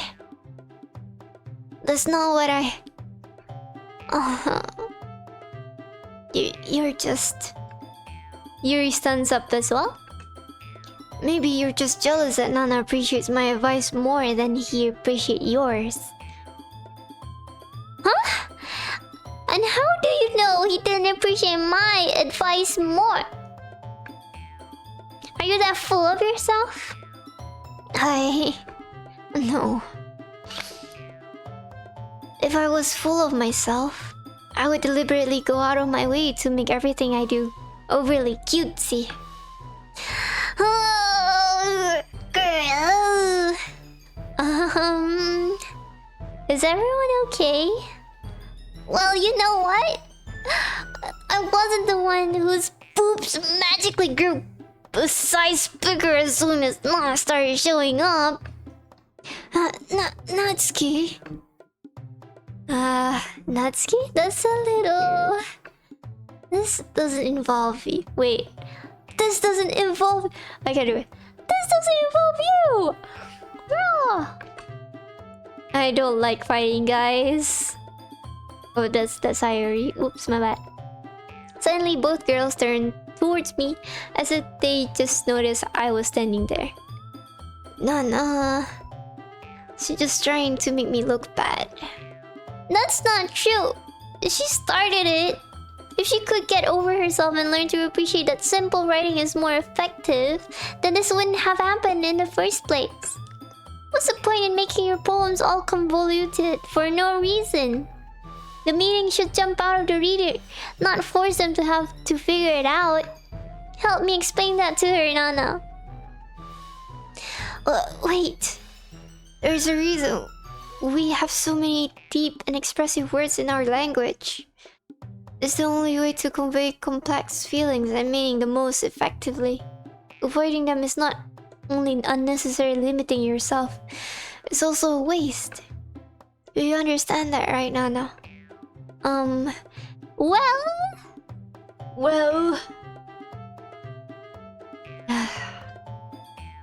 How did I get dragged into this in the first place? It's not like I know anything about writing, but whoever I agree with, they'll probably think more highly of me. So of course, that's going to be... I want to go to Sayori's route. I want to go to Sayori's route. So... Sayori, tasukete!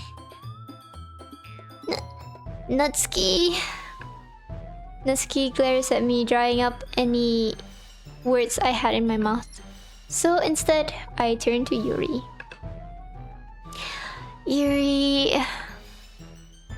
But Yuri's expression is so defenseless that I can't bring myself to say anything to her. Sayori! Yeah! Everyone's fighting is making Sayori uncomfortable. How can the two of you keep fighting when you know you're making your friend feel like this? No. Well, that's her problem. This isn't about her at all. I agree. It's unfair for others to interject their own feelings into our conflict. Yeah, unless Sayori wants to tell Yuri what a stuck-up jerk she's being. She would never. It's your immaturity that's made her upset in the first place. Excuse me? Are you listening to yourself? This is exactly why nobody likes... Stop! Natsuki, Yuri, you guys are my friends. I just want everyone to get along and be happy. My friends are wonderful people, and I love them because of their differences. Natsuki poems, they're amazing because they give you so many feelings with just a few words. And Yuri's poems are amazing because they paint beautiful pictures in your head. Everyone's so talented. So, why are we fighting? Because... well... Also, Natsuki's cute, and there's nothing wrong with that. And Yuri's boobs are the same as they always were. Big and beautiful. Yes. Okay. Okay. Sayori stands up triumphantly. Monika stands behind her with a bewildered expression. I'll make some tea. Yuri rushes off. Natsuki sits down with a blank expression on her face, staring at nothing. So this is why Sayori is vice president. I whisper to Monika. She nods in return. To be honest, I might come off as a good leader and I can organize things, but I'm not very good with people. I couldn't even bring myself to interject. As president, that's kind of embarrassing of me. Nah, it's not like I can blame you. I wasn't able to say anything either. Well, I guess that just means Sayori is amazing in her own ways, isn't she? You could say that. She might be an airhead, but sometimes it's weirdly suspicious that she knows exactly what she's doing. I see. Take good care of her, okay? I would hate to see her get herself hurt. That makes two of us. You can count on me. Monika smiles sweetly at me, causing my stomach to knot. Such a genuine person really does make a good president regardless of what she says. If only I could get the chance to talk to her a little bit more. Okay, everyone. It's just about time for us to leave. How did you all feel about sharing poems? It was a lot of fun. Well, I'd say it was worth it. It was alright. Well, mostly. Nana, how about you? Yeah, I'd say that same. Thank you for the ride, redeem.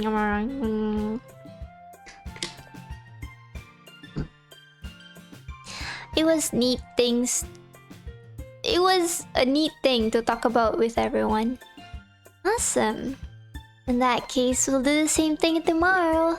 And maybe you'll learn something from your friends too. So your poems will turn out even better.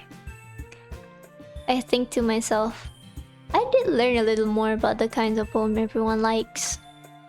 With any luck, that means I can at least do a better job impressing those I want to impress.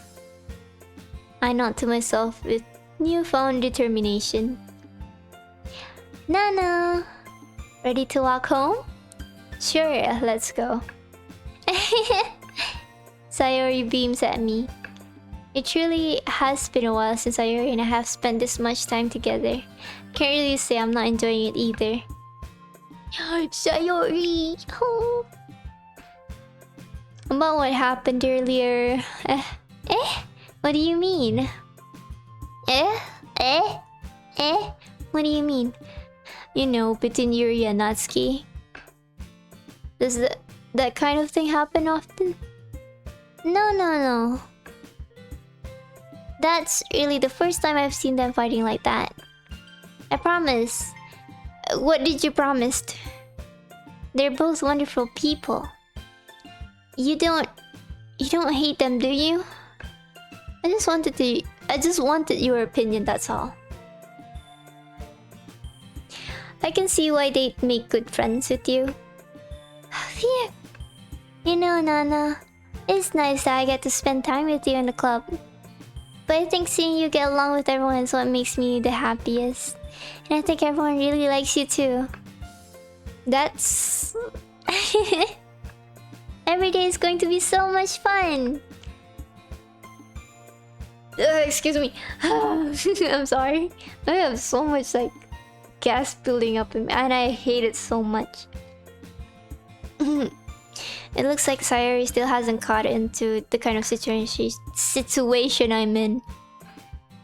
Sure, being friends with everyone is nice and all, but does it really need to stop there?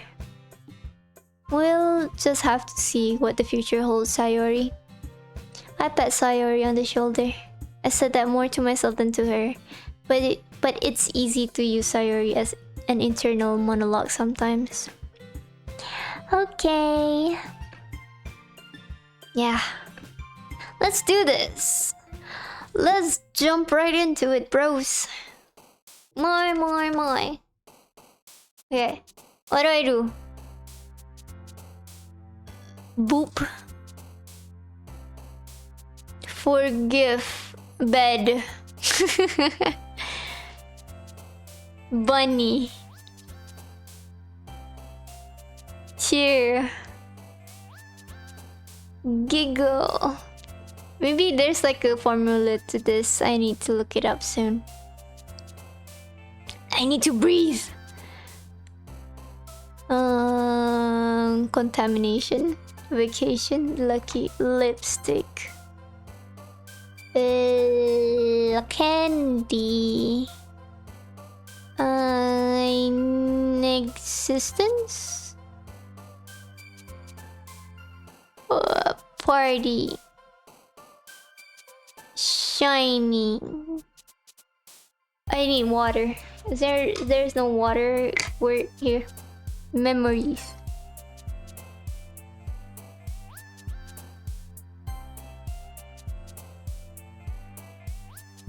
Games. Kawaii. Loud. Anime. Summer. Curling clouds. Pink. Another day passes and it's time for the club meeting already. I've gotten a little more comfortable here over the past couple days. Entering the club room, the usual scene greets me. Hi, Nana. Yo, Sayori. Looks like you're in a good mood today. I'm just still not used to you being in the club, that's all. I see. That's a pretty simple thing to get you in a good mood. But I guess it's always the simple things with you anyway. Speaking of which, I'm kinda hungry. Will you come with me to buy a snack? No thanks. Eh? That's not like you at all. I have my reasons. Why don't we take a look at your purse, Sayori? Why that all of a sudden? No reason, really. I just wanted to look at it. Sayori nervously retrieves her coin purse. She fumbles with the latch and gets it open. Then she turns it upside down and lets its contents spill onto the desk. Only 2 small coins fall out. I knew it! I can see right through you, Sayori! That's not fair! How do you even know? It's simple. If you had enough money in the first place, you would have bought a snack before coming to the club room. So either you're hungry and wanted an excuse to take a walk, or you plan to conveniently forget that you spent all your money so that I would lend you some. But there's one more thing. You're always hungry. And so that only leaves to one option.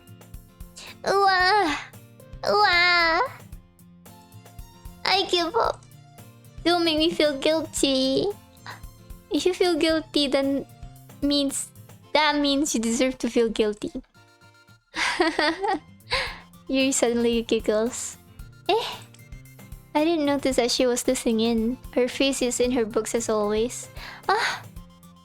I wasn't listening or anything. It was just something in my book. Yuri, tell Nana to let me borrow some money. Don't get me involved like that, Sayori. Besides, you should only buy what you can responsibly afford. And frankly, after pulling a mischievous little stunt like that, your suffering is fair enough retribution. I didn't mean that. I got too absorbed into my book. I really like when you speak your mind, Yuri. It doesn't happen much, but it's fun side of you. There's no way you could think that. You were right though. I did something bad and now I have to accept the revolution. Retribution. That. Still, coming from you, Sayori. I guess there's a little devil inside of all of us, isn't there? ちょっと待ってね. Let me readjust my microphone.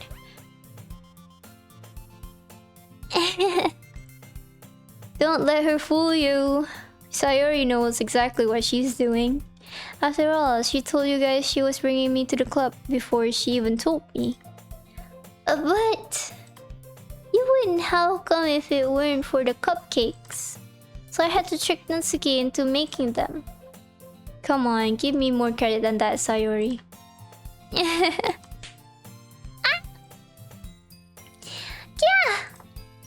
Out of nowhere, something smacks Sayori in the face, tumbles onto the desk. Ow! What was... A cookie? Sure enough, it's a giant cookie wrapped in plastic. Sayori glances around. Is this a miracle? It's because I paid my retribution. Actually, that one almost worked. I was just gonna give it to you, but then I heard you blab about the cupcakes. It was totally worth seeing your reaction though. Natsuki? That's so nice of you. I'm so happy. Sayori hugs the cookie. Jeez, just eat it. Let me drink some water, hold on. And my throat is drying up already. For 2 hours, I've been speaking for 2 hours.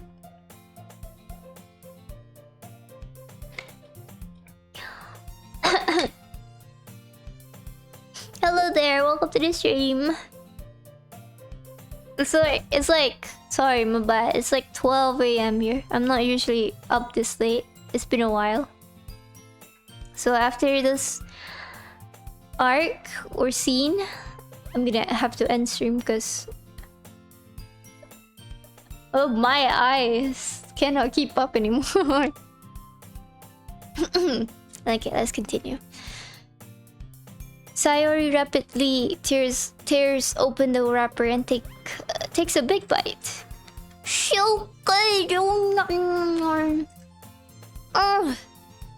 Sayori suddenly clasps her hands over her mouth. I bit my tongue. You're going through a lot over just one cookie. Natsuki takes a bite of her own cookie. Ah, yours looks really good too, Natsuki. Can I try it? Jeez. Beggars can't be choosers. But yours is chocolate.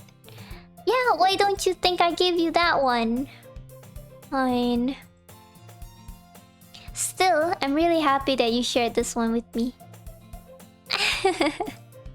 Sayori gets out her seat and goes behind Natsuki, then wraps her arms around her. Ah, jeez. I get it. Cookie still in hand, Natsuki reaches up to nudge Sayori off of her. Sayori suddenly leans down and takes a bite of Natsuki cookie. Hey! Did you seriously just do that?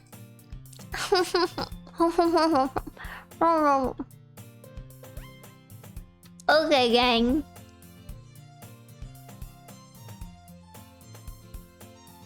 Give me a second.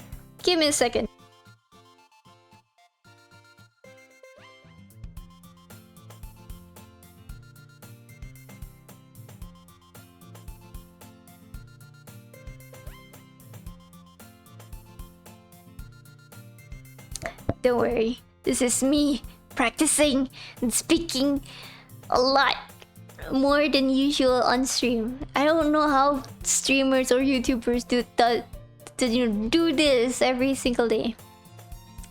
But you know what? The good side of this is I drink water a lot more than usual, so this is great. This is great.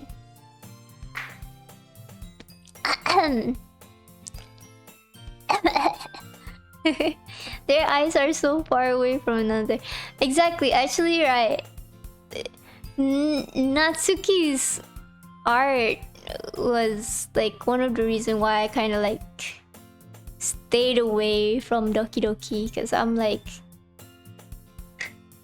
there's so much, you know, I can fix on that. And I feel like I want to fix Natsuki's art so bad, but that is so rude of me to do that. Hold on, let me drink more water.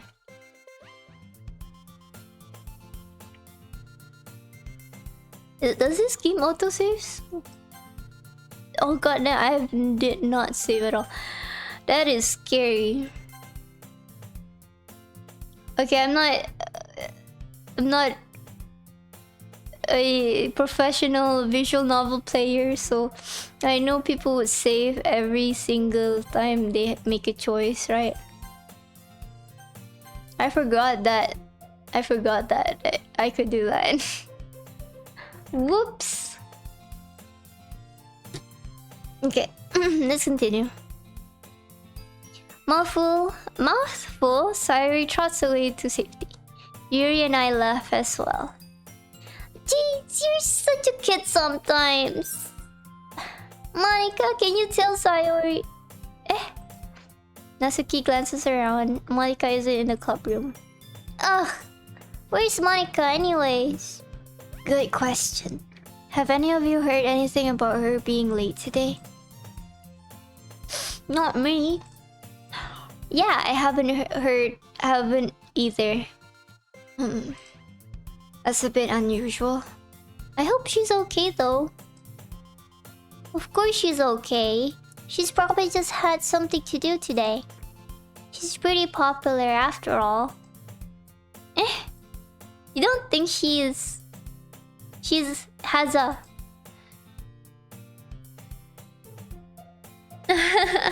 I wouldn't be surprised. She's probably more desirable than all of us combined.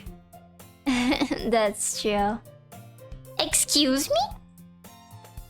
Suddenly the door swings open.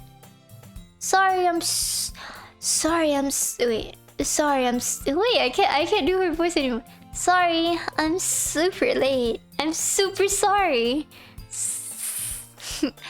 Oh, there you are. I didn't mean to be late. I hope you guys weren't worried or anything. Eh? Monica chose the club over her boyfriend after all. You're so strong-willed. But boyfriend?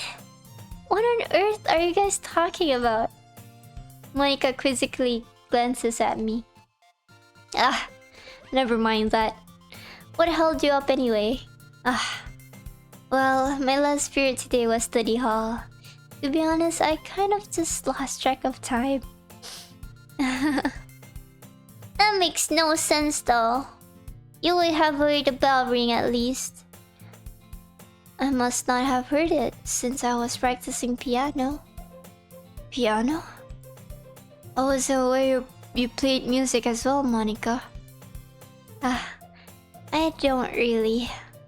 I kind of just started recently. I've always wanted to learn piano. That's so cool. You should play something for us, Monica. That's...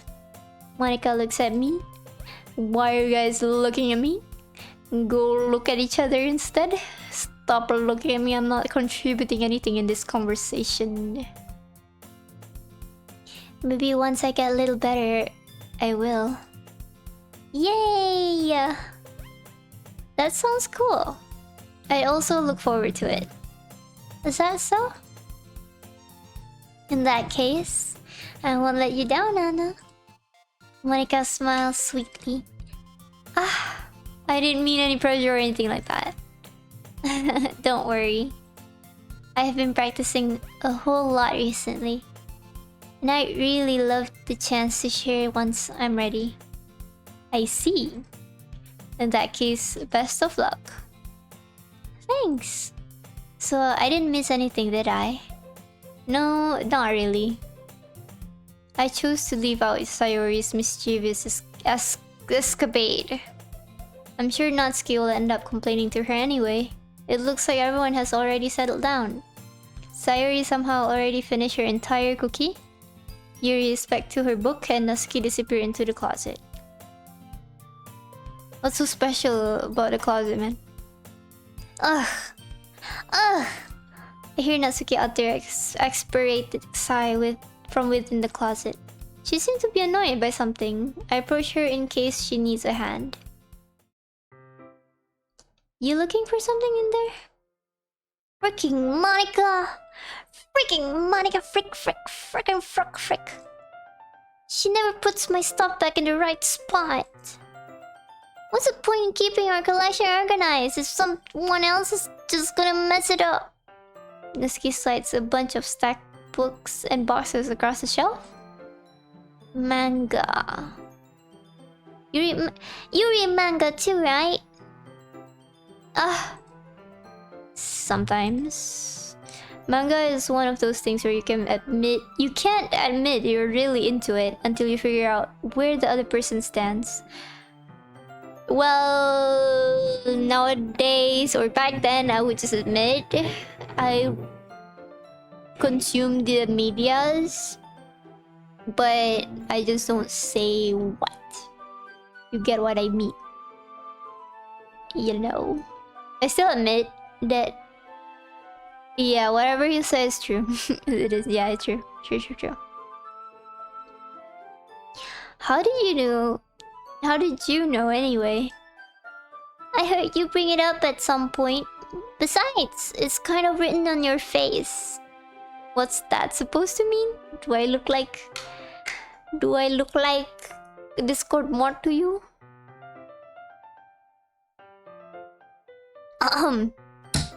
You can draw her in your own style. Maybe if I want to someday.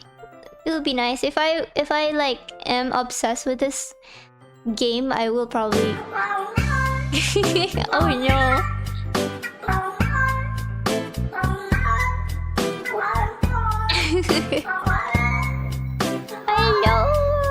Hello. That startled me. Jeez, Lily. Chobe Lily. Tidurlah, Lily.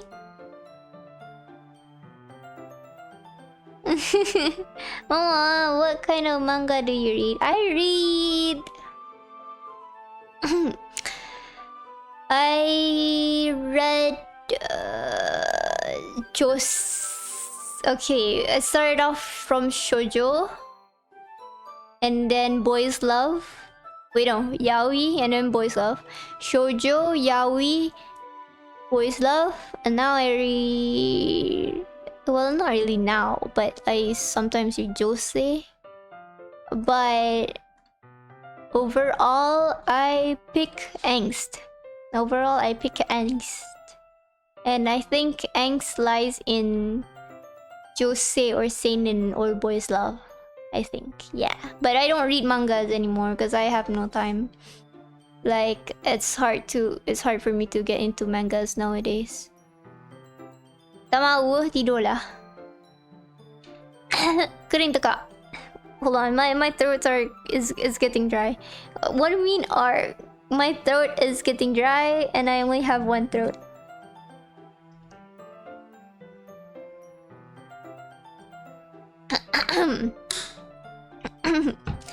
Yes, betul. Betul. Overrides.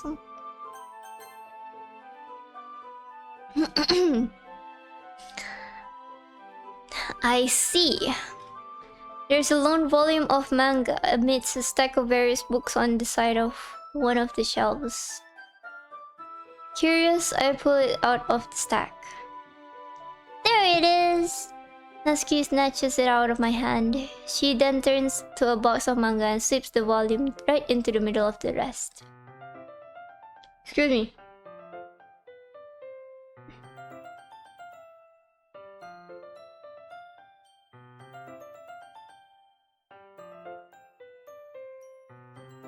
Just as I was saying, I'm a little bit gassy. As embarrassing to admit as is, I'm a little bit gassy tonight.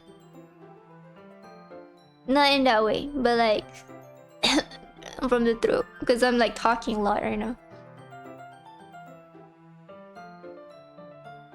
Don't worry, we all too. Hey, no horny on chat. No horny in chat.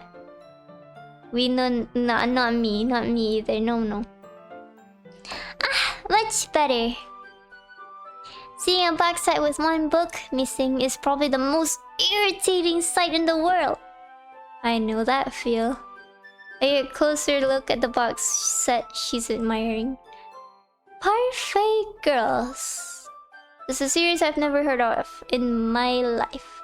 That probably means it's either way out of my demographic or it's simply terrible. If you're gonna judge, you can go do it through the glass on that door. She points the classroom door. Hey, I wasn't judging or anything. I didn't even say anything. It was the tone of your voice. But I'll tell you one thing, Nana. Consider this a lesson straight from the literature club. Don't judge a book by its cover. In fact, Natsuki pulls out the first volume of Parfait Girls from the box. I'm gonna show you exactly why. She shoves the book right into my hands. Ah! I stare at the cover. It features 4 girls in colorful attire, striking animated feminine poses. It's exceedingly moe. I don't like moe. Don't just stand there. Ooh. Natsuki grabs my arm and pulls me out of the closet. She then takes a seat against the wall beneath the window sill. She pats on the ground next to her, signaling me to sit there. Wouldn't chairs be more comfortable? I take my seat. Chairs wouldn't work. You can't read at the same time like that. Why is that? I guess it's easier to be close together like this.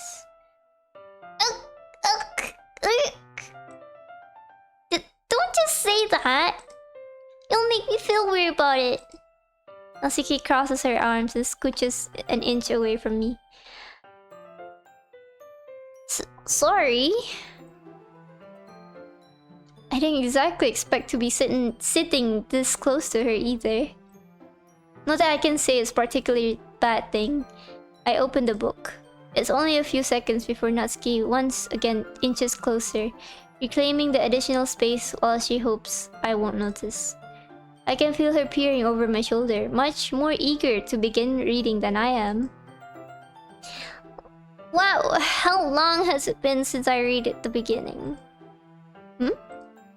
You don't go back and flip through the older volumes every now and then?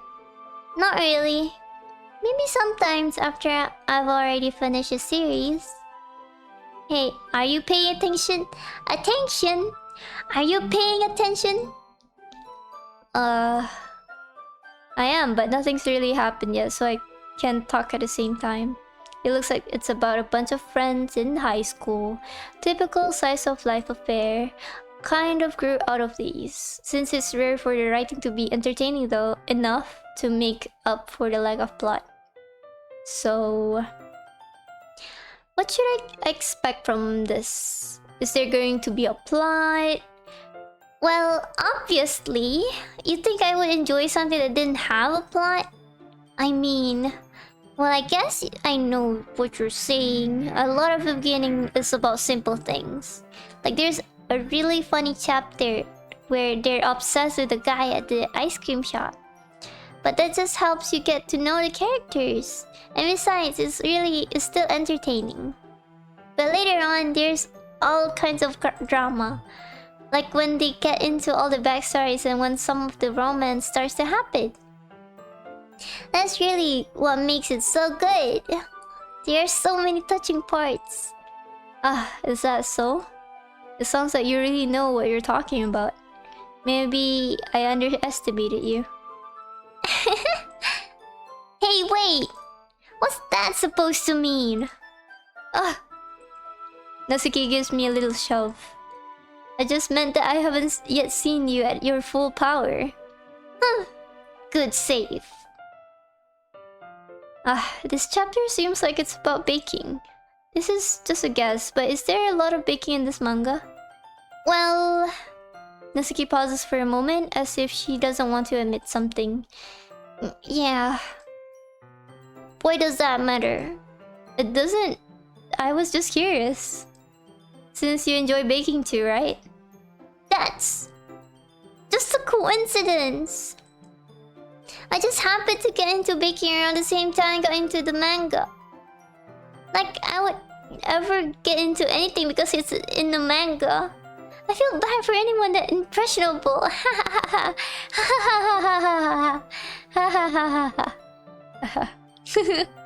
It's like that one time when I was really like, I think I was into music or dancing or ballroom dancing. Because there was a ballroom dancing anime that just came out or something. I was into something that it was an anime. But I never really pursued it because I know I can do it. Relatable. Definitely not a coincidence. I guess that explains Natsuki's interest in baking. Still, of all the hobbies to pick up from a manga, that's definitely one of the best ones. Better ones. Not to mention she's really good at it. So who am I to judge? Oh, it's this picture. I think I've seen this before. I've seen this. Her eyes are so far apart. We read on for a few more minutes. I finished a couple chapters at this point. Are you sure this isn't boring for you? Is it boring for you? It's not. Even though you're just watching me read. Well, I'm fine with that. If you say so. I guess it's fun sharing something you like with someone else. I always get excited when I convince any of my friends to pick up a series I enjoy. You know what I mean? You don't? That's not... Well, I wouldn't really know. What do you mean? Don't you share your manga with your friends? Could you not rub it in? Jeez. Sorry. ever get my friends to read this. They just think manga is for kids. I can't even bring it up without them being all like, you still haven't grown out of that yet? Makes me want to punch them in the face. Yeah. I know those kinds of people. Honestly, it takes a lot of effort to find friends who don't judge, much less friends who are also into it. I'm already kind of a loser, so I guess I gravitate toward the other losers over time. But it's probably harder for someone like you. Yeah, that's pretty accurate. Wait, which part? I mean, I feel like I can't even keep it on in my own room. I don't even know what my dad would do if he found this. At least it's safe here in the club room. Except Monica was kind of a jerk about it. Just can't win, can I? Well, it paid off in the end, didn't it? I mean, here I am reading it. Well, it's not like that solves any of my problems. Maybe. But at least you enjoy yourself, right? ...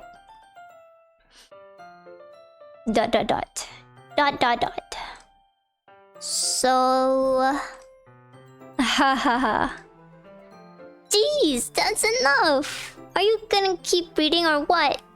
Yeah. I flipped the page. Suddenly Natsuki starts laughing.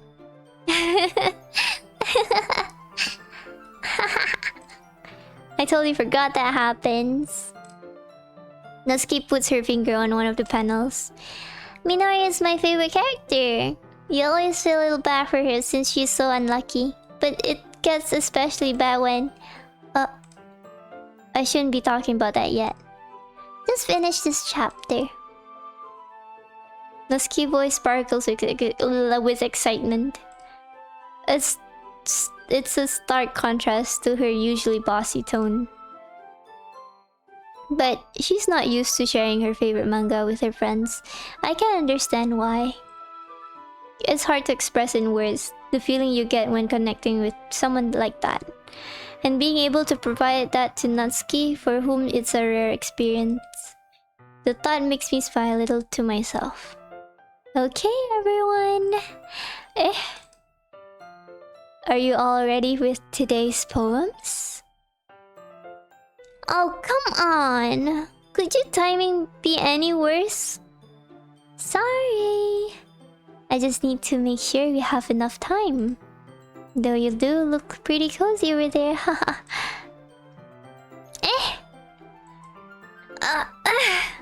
Natsuki suddenly notices how close she's gotten to me. She hastily slides herself a good 12 inches away from me. Alright. Guess I'll stop here for now. I close the book and hand it towards Natsuki. You're just giving it back? Don't you want to know what happens? Yeah, but... Monica just said... Don't be dumb. Just take it home with you. Is that really alright?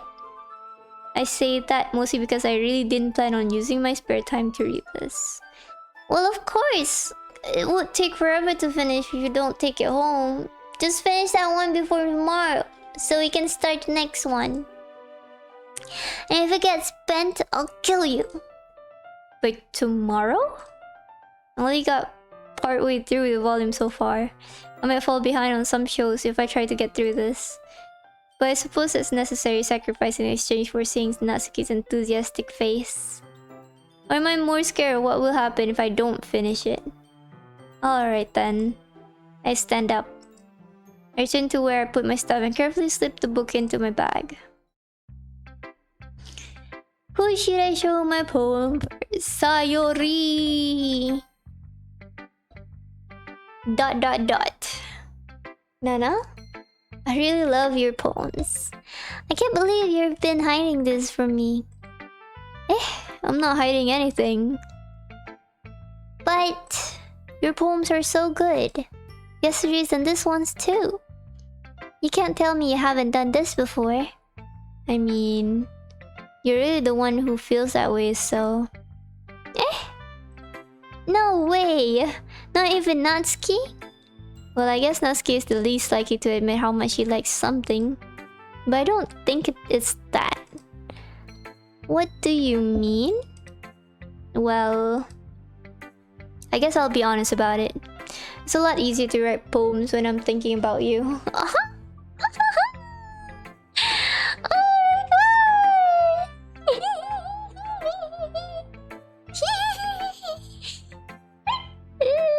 Okay. My face is so scary. Look at my mirror. Okay.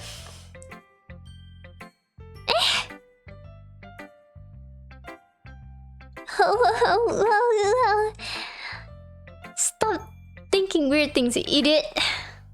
I just mean that you're a really expressive person, I guess. How am I supposed to write poems about my own stupid life? But you somehow make everything in your life an adventure. Even the little things. Like cooking. Like cooking?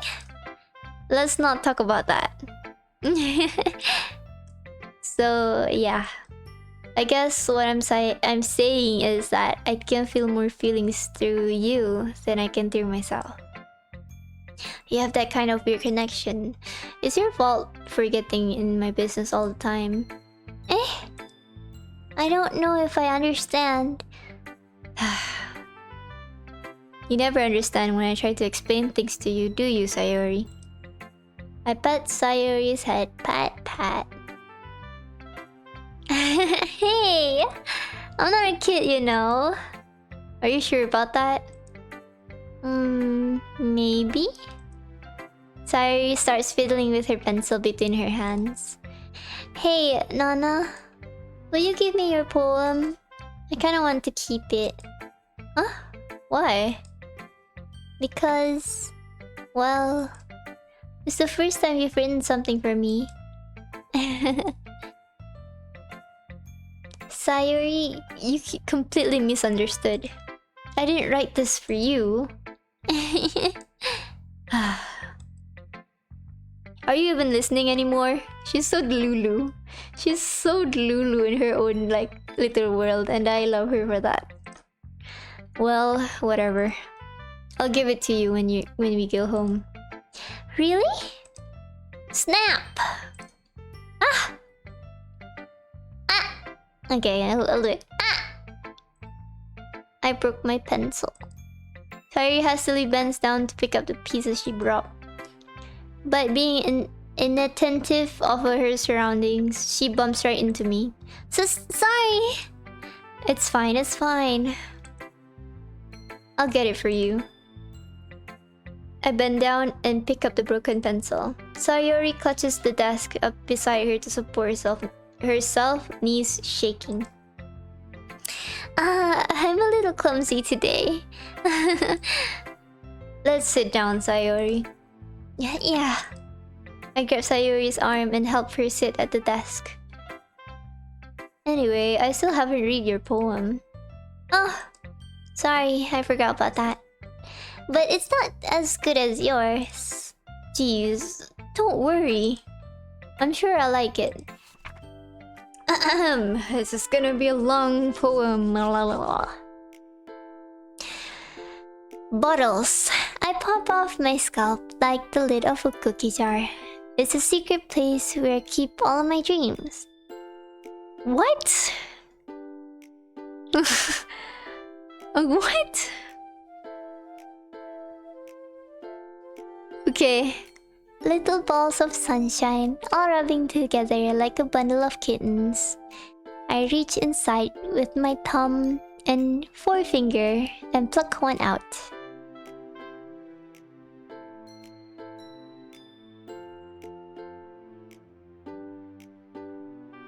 It's warm and tingly. Is she picking out her own brain? But there's no time to waste. I put it in the bottle to keep it safe. And I put the bottle on the shelf with all of other bottles. Happy thoughts, happy thoughts, happy thoughts in bottles, all in a row. My collection makes me lots of friends. Each bottle a starlight to make amends. Sometimes my friend feels a certain way. Down comes a bottle to save the day. Night after night, more dreams. Friend after friend, more bottles. Deeper and deeper, my fingers go. Like exploring a dark cave, discovering the secrets hiding in the nooks and crannies. Digging and digging, scraping and scraping. I blow dust off my bottle caps. It doesn't feel like time elapsed. My empty shelf could use some more. My friends look through my locked front door. Finally, all done. I open up and in come my friends. And they come in such a hurry. Did they want my bottles that much? I frantically pull them from the shelf, one after the other, holding them out to each and every friend. Each and every bottle, but every time I let one go, it shatters against the tile between my feet. Happy thoughts, happy thoughts, happy thoughts, in shards all over the floor. They were supposed to be for my friends who aren't smiling. They're all shouting, pleading, something. But all I hear is echo. Echo, echo, and echo, and echo inside my head. I have no idea. Wait, what is she talking about?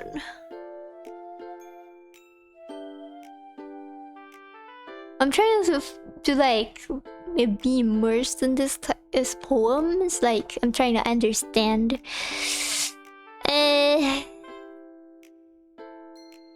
It's kind of sad actually. Yeah, it's a sad poem.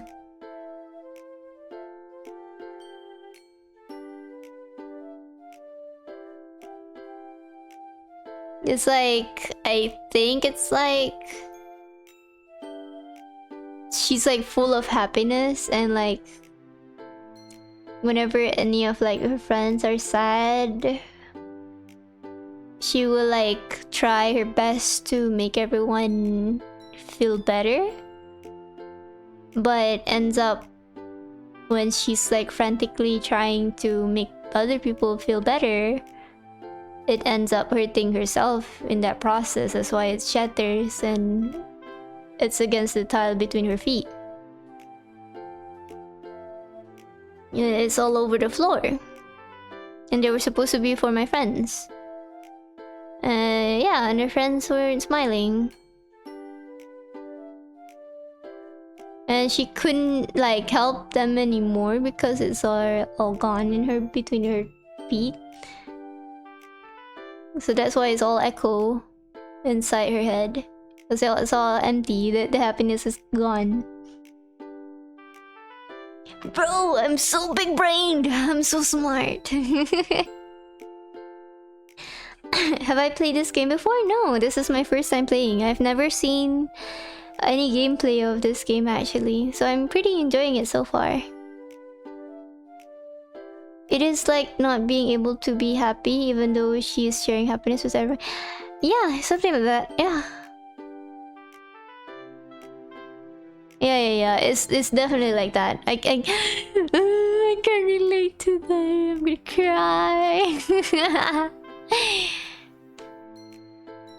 Alright, that was nice. That was actually nice. Holy shit, my dude. Sayuri, did you really write this?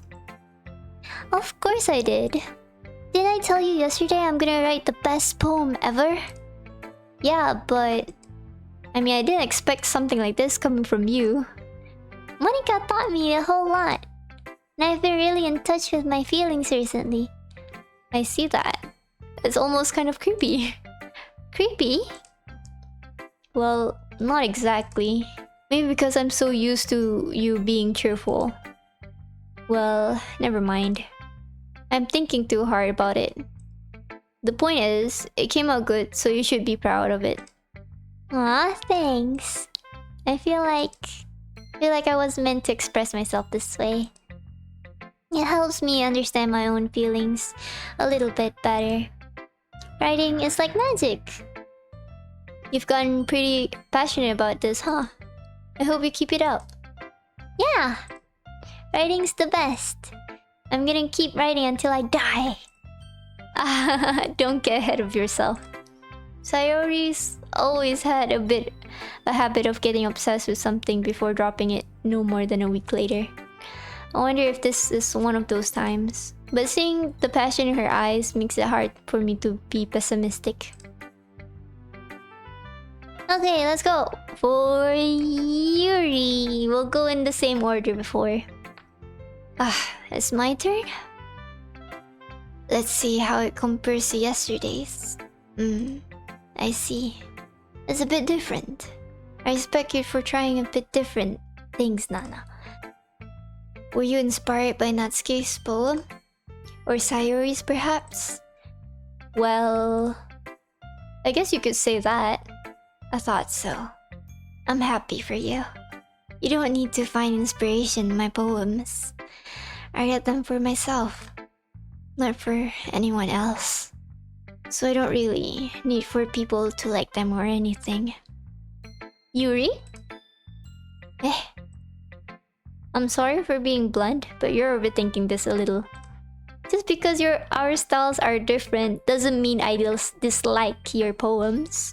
In fact, if I tried to do something in your style, I would probably just do a terrible job. I see. I'm sorry. My stupid mind, it likes to do that sometimes. Anyway, you don't need to be afraid to be a little more daring. Metaphors can go a long way. Don't feel like you need to work your brain like turning a bunch of gears. Try letting your mind wander through your feelings. And write down the things you see and hear. That's one way to truly enable your reader to see into your mind. It's very intimate exercise. I see. That's a certainly interesting technique. Thanks for sharing. I have well, an example of that if you'd like to read it. Of course. Is this the poem you wrote for today? Yuri nods and timidly hands me her poem. Oh my god, I cannot read. Okay, let's try this slowly, okay? The raccoon. It happened in the dead of night while I was slicing bread for a guilty snack.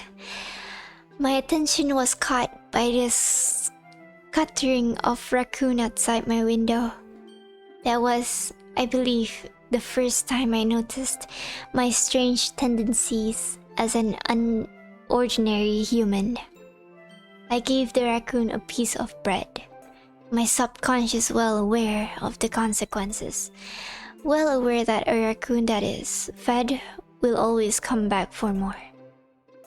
The enticing beauty of my cutting knife was the symptom.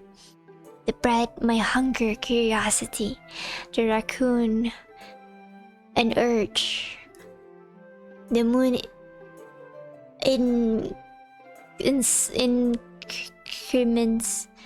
increments its phase and reflects that much more light off of my cutting knife. The very same light that glistens in the eyes of my raccoon friend. A slice of bread. I slice the bread fresh and soft. The raccoon becomes excited. Or perhaps I'm merely projecting my emotions on the newly satisfied animal. The raccoon has taken to following me. You could say that we've gotten quite used to each other. The raccoon becomes hungry more and more frequently, so my bread is always handy. Every time I brandish my cutting knife, the raccoon shows me its excitement. A rush of blood, classic Pavlovian conditioning. I slice the bread and I feel myself again. Let me just process that for a little bit.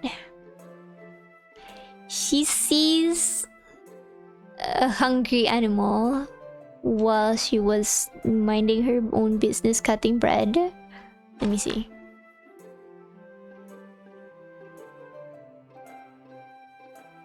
So she gave the hungry raccoon a bread.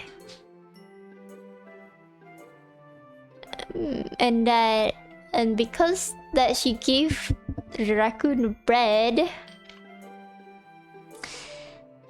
I think in her head it's quite easy to lure this raccoon because she's well aware if you know, the hungry raccoon will come back for more bread. So it's very easy to manipulate this raccoon to come back to her. But who or what is this raccoon, right?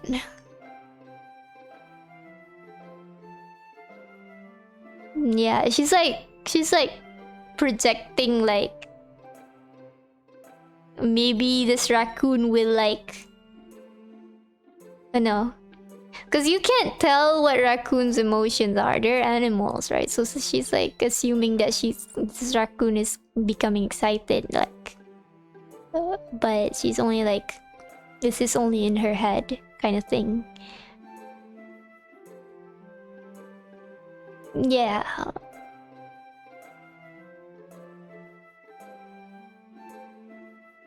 I don't know. In my interpretation, I feel like, yeah, manipulation. This is kind of like manipulation to me. Or kindness.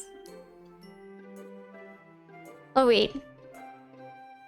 I feel like if you were to put kindness in this poem, you would say like you would be happy to see a raccoon have its belly full.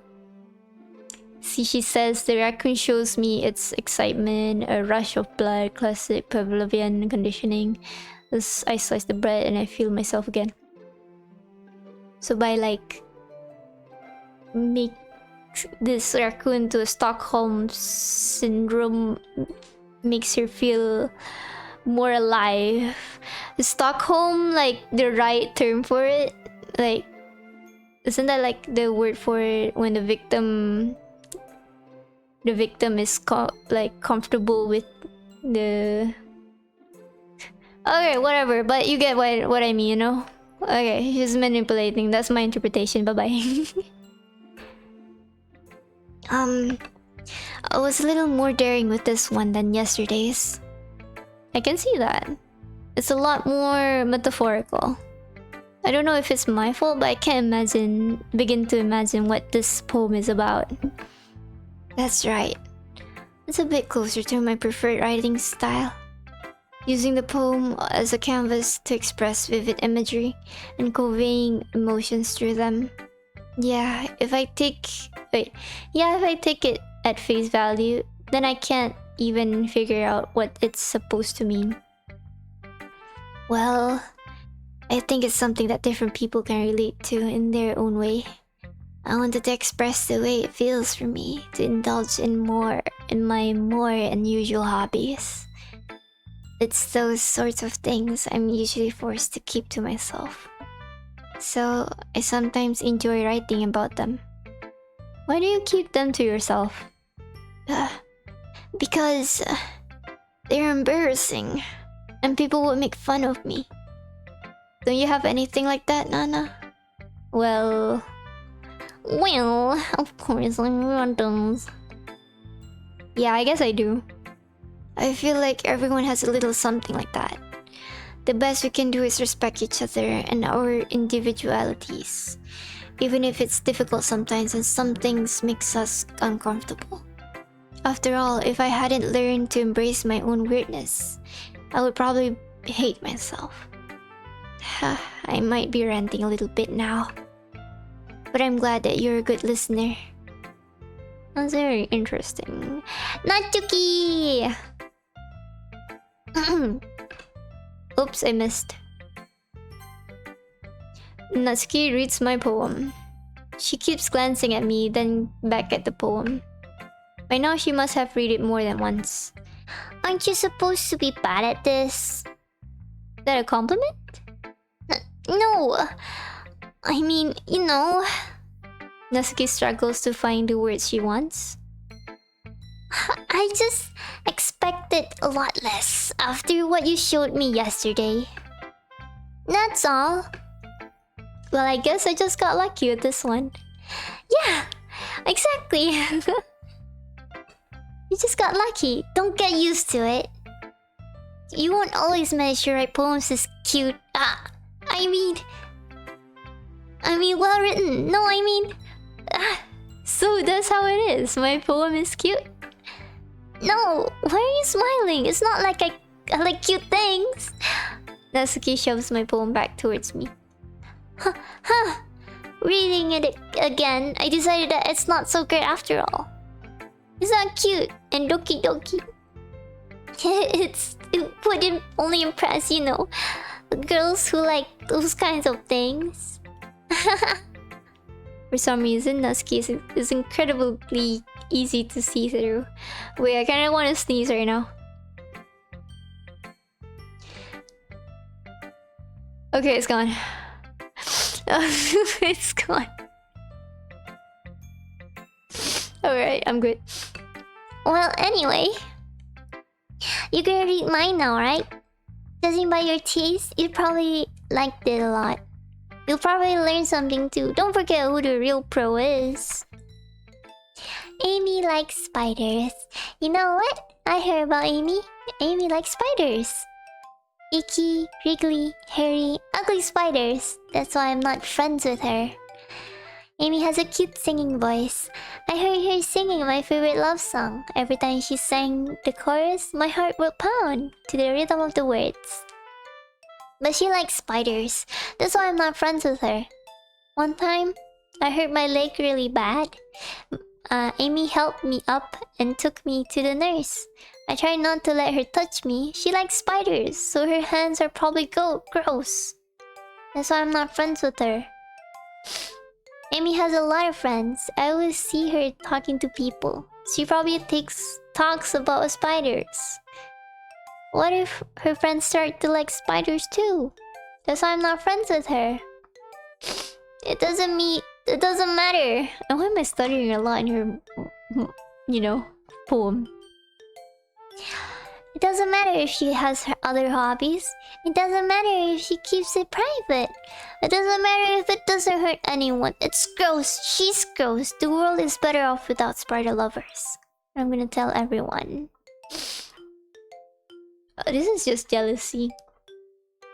This is just straight up jealousy. Or envy. Yeah, it's just like an ick from to someone. I think she's referring to Yuri. Because Yuri likes weird things, right? Or Monica, I don't know. Or maybe she doesn't really know who what Monica is, But yeah, it's just jealousy. Very easy to read. Not bad, right? It's quite a bit longer than yesterday's. Yesterday was way too short. I was just warming up. I hope you didn't think that was the best I could do.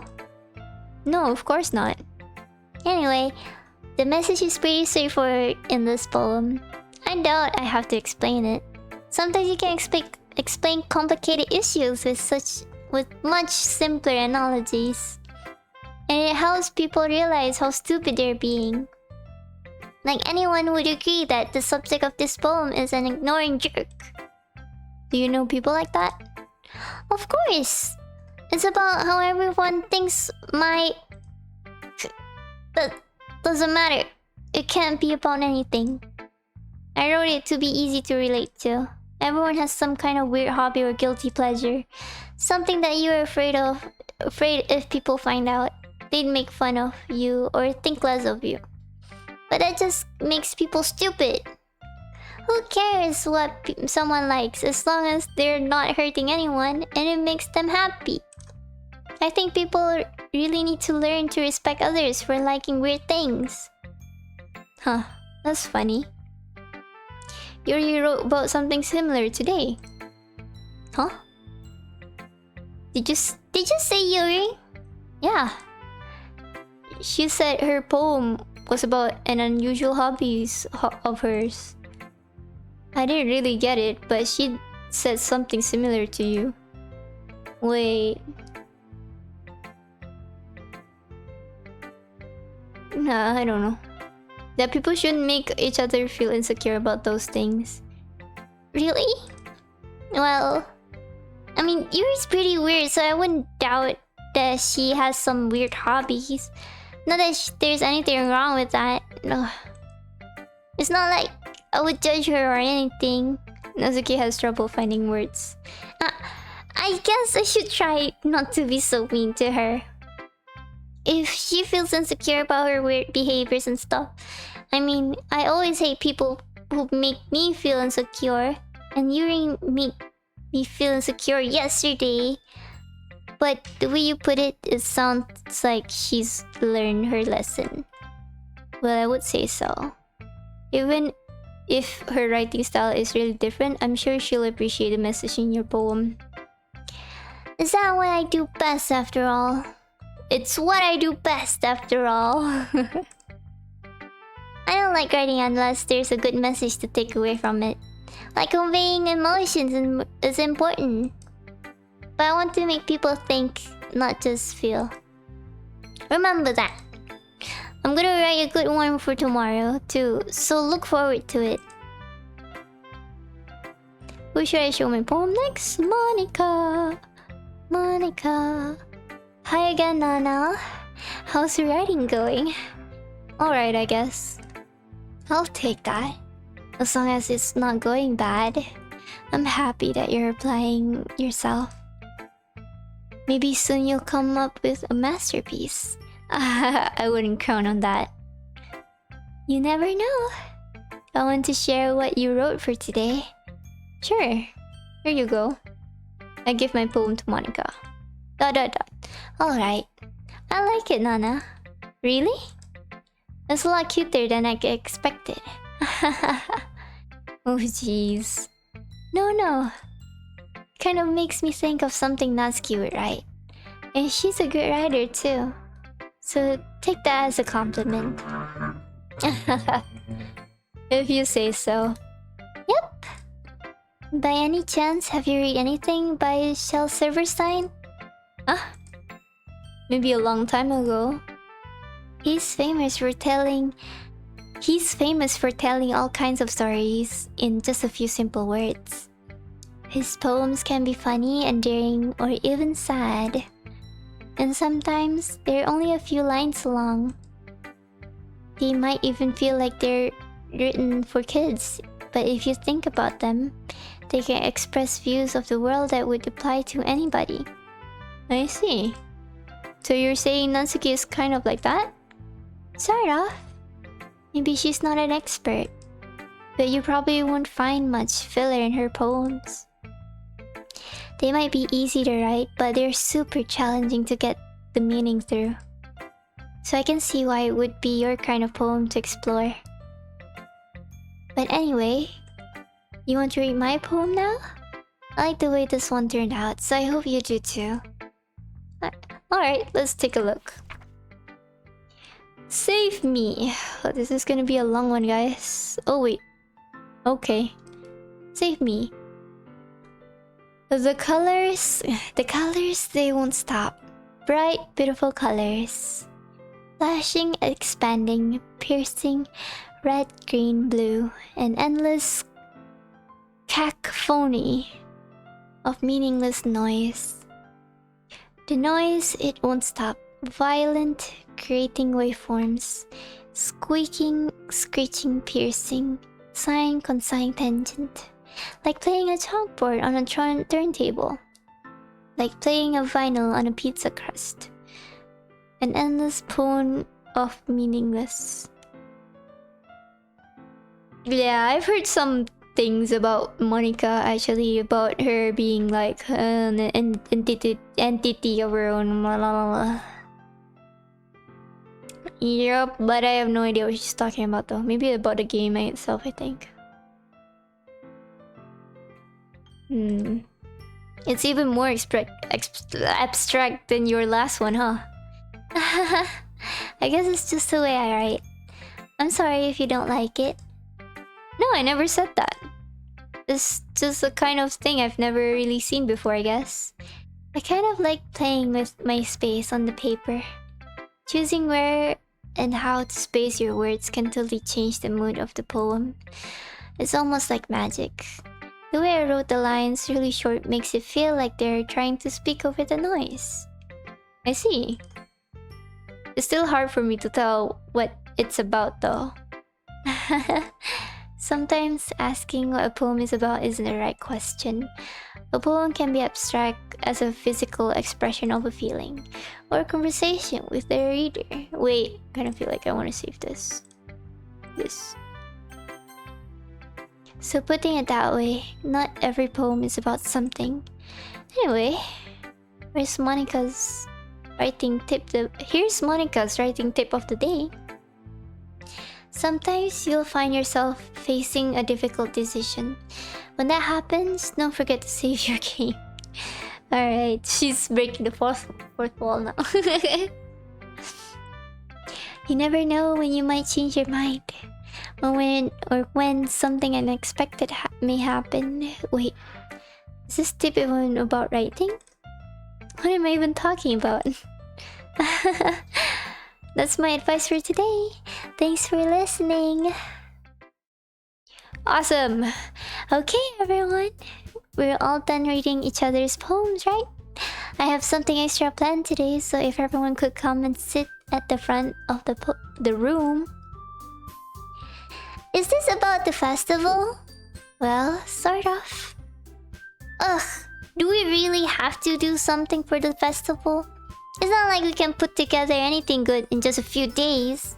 We'll just end up embarrassing ourselves instead of getting any new members. That's a concern of mine as well. I think my voice is gone now.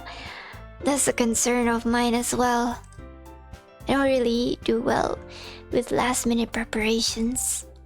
Don't worry so much. We're going to keep it simple, okay? You won't need much more than a few decorations. Sayori has been working on posters and I've designed some pamphlets we can give out during the event. Okay, that's great and all.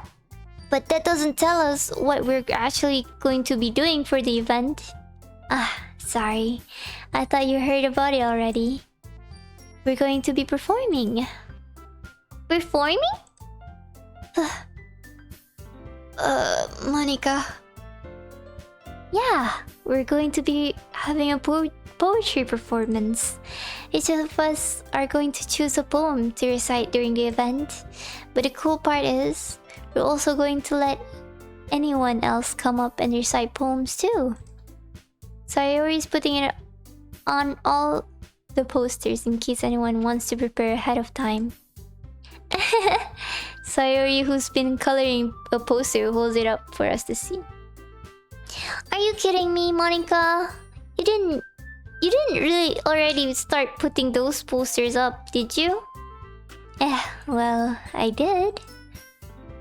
Do you really think it's that bad of an idea? Well, no. Not a bad idea. But I didn't sign up for this, you know? There's no way I'm going to be performing in front of a group of people like that. I agree with Natsuki. I could never in my life do something like that. Imagine it. Yuri shakes her head in fear. Guys. No, Sayori. I understand where they're coming from. I remember that Natsuki and Yuri have never shared their poems with anyone until just a couple days ago. It's a lot to ask for them to recite their poems out loud to a whole room of people. I guess I kinda overlooked that. So, I'm sorry. But I still think we should give it our best. We're the only ones responsible for the fate of this club. If we start the event and each put on a good performance, then it will inspire others to do the same. And the more people who perform, the better. The more people who perform, the better we'll be able to show everyone that literature is all about. Yeah, it's about expressing your feelings, being intimate with yourself, finding new horizons, and having fun. That's right. And it's those reasons that we're all in this club today. Don't you want to share that with others? To inspire them to find the same feeling that brought you here in the first place. I know you do. I know we all do. And if all it takes is standing in front of the room for 2 minutes and reciting a poem, then I know you can do it. Dot dot dot. Dot dot dot. Natsuki and Yuri remain silent. Sayuri looks weird. Worried, sorry. I guess it leaves me no choice. I agree. I don't think it's too much to ask. I think that Sayuri and Monica have been trying really hard to get new members. The least you can do is help them out a little bit. Well, maybe, but... It looks like Natsuki doesn't have any arguments left. Okay, fine. I guess I'll just have to get it over with. Alright. Phew. Thanks, Natsuki. What about you, Yuri? Yuri dejectedly glances around at everyone else's expectant faces. Sigh. I guess I don't really have a choice. That's everyone. You're the best, Yuri. This club is seriously going to be the death of me. Oh gosh. You'll be fine, Yuri. But anyway, let's move on to the main event. I want each of you to choose a poem of yours. We're going to practice reciting them in front of each other. No way! Monica, this is too sudden. Well, if you can't recite your poem in front of the club, how do you expect to do in front of the strangers? Oh no. Don't worry. I'll start off to help everyone feel a little bit more comfortable. Can I go next? Of course. Now let's see. Monica flips through her notebook to the specific poem she has in mind for herself. She then stands behind the podium. The title of this poem is The Way They Fly. Monica begins reciting her poem. A clear, confident voice fills the room. More than that, her inflection is pristine. She knows exactly how to apply emotion behind each line she recites, bringing the words to life. Is this something she's done before, or is she simply a natural? I glance around me. Everyone has their eyes on Monica. Sayuri looks amazed. Yuri has an intense expression on her face that I don't understand. Finally, Monica finishes the recitation. The four of us applaud. Monica takes a breath and smiles. That was so good, Monica. Thank you very much. I was just hoping to set a good example. Are you ready to go next, Sayori? I'll go next. Yuri's fired up all of a sudden. Yuri clutches a sheet of paper between her hands and stands up. Keeping her head down, she walks quickly over to the podium. This poem is called... Yuri anxiously glances at each of us. You can do it, Yuri! It's called After Image of Crimson Eye. Yuri's voice shakes as she starts reading the poem. Just a moment ago, she practically refused to do this. Why is she suddenly putting in so much effort? As Yuri gets past the first couple of lines, her voice changes. It's almost like what happens when Yuri gets absorbed into her books. Her quivering words transform into sharp syllables of a fierce and confident woman. The poem is full of twists and turns in its structure that she enunciates with perfect timing. This must be a rare glimpse into the whirling fire Yuri keeps concealed inside her head.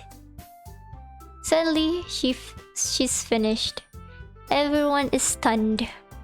Yuri snaps back into reality, glances around her as if she bewildered even herself. It's up to me to save the situation. I'm the first to start applauding. Everyone joins me afterwards, and we give Yuri the recognition she deserves. It's not that we didn't want to applaud for her, but we were caught so off guard that we must have forgotten. As we applaud, Yuri holds the poem to her chest and rushes back into her seat. Yuri, that was really good. Thank you for sharing. Looks like Yuri is down for the count. Okay, I guess I'm next then. Sayori hops out of her chair and cheerfully walks to the podium. This one's called My Meadow. Ah! Sorry, I giggled. Sayori. It's a lot harder than I thought. How did you guys do it so easily? Try not to think of it like you're reciting to other people. Imagine you're reciting it to yourself, like in front of a mirror or in your head. It's your poem, so it'll come out the best that way. I see. Okay then. Sayori begins her poem.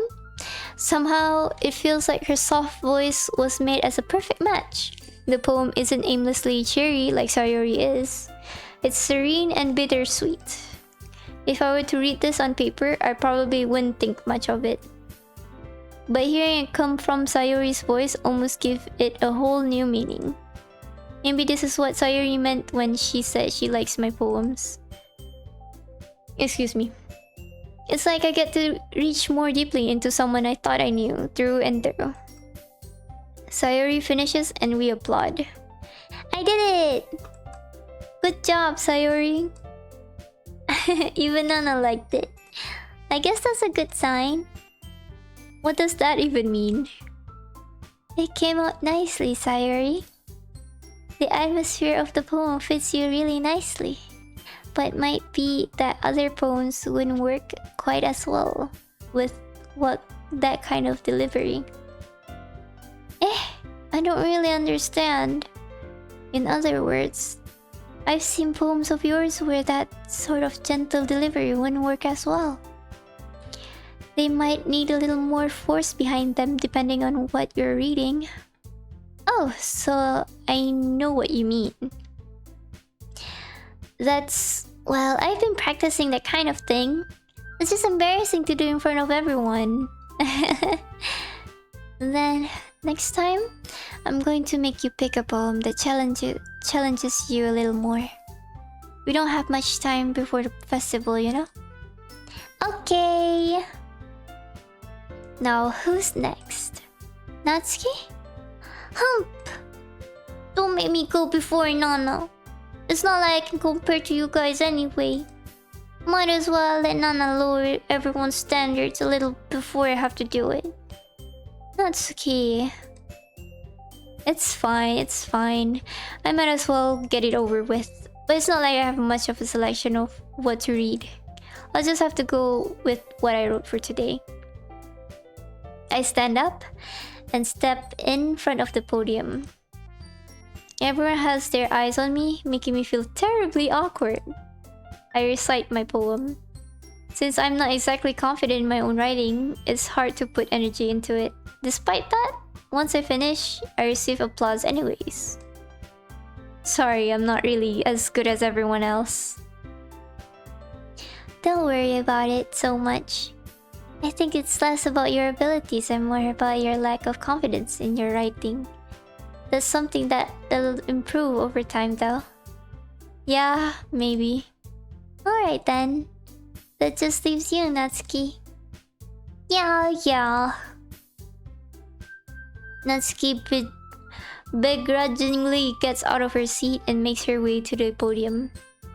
The poem is called... It's called... Why are you guys looking at me like that? Because you're presenting? Humph! Anyway, the poem is called Jump. Natsuki takes a breath. Once she starts reciting the poem, her sour attitude disappears a little.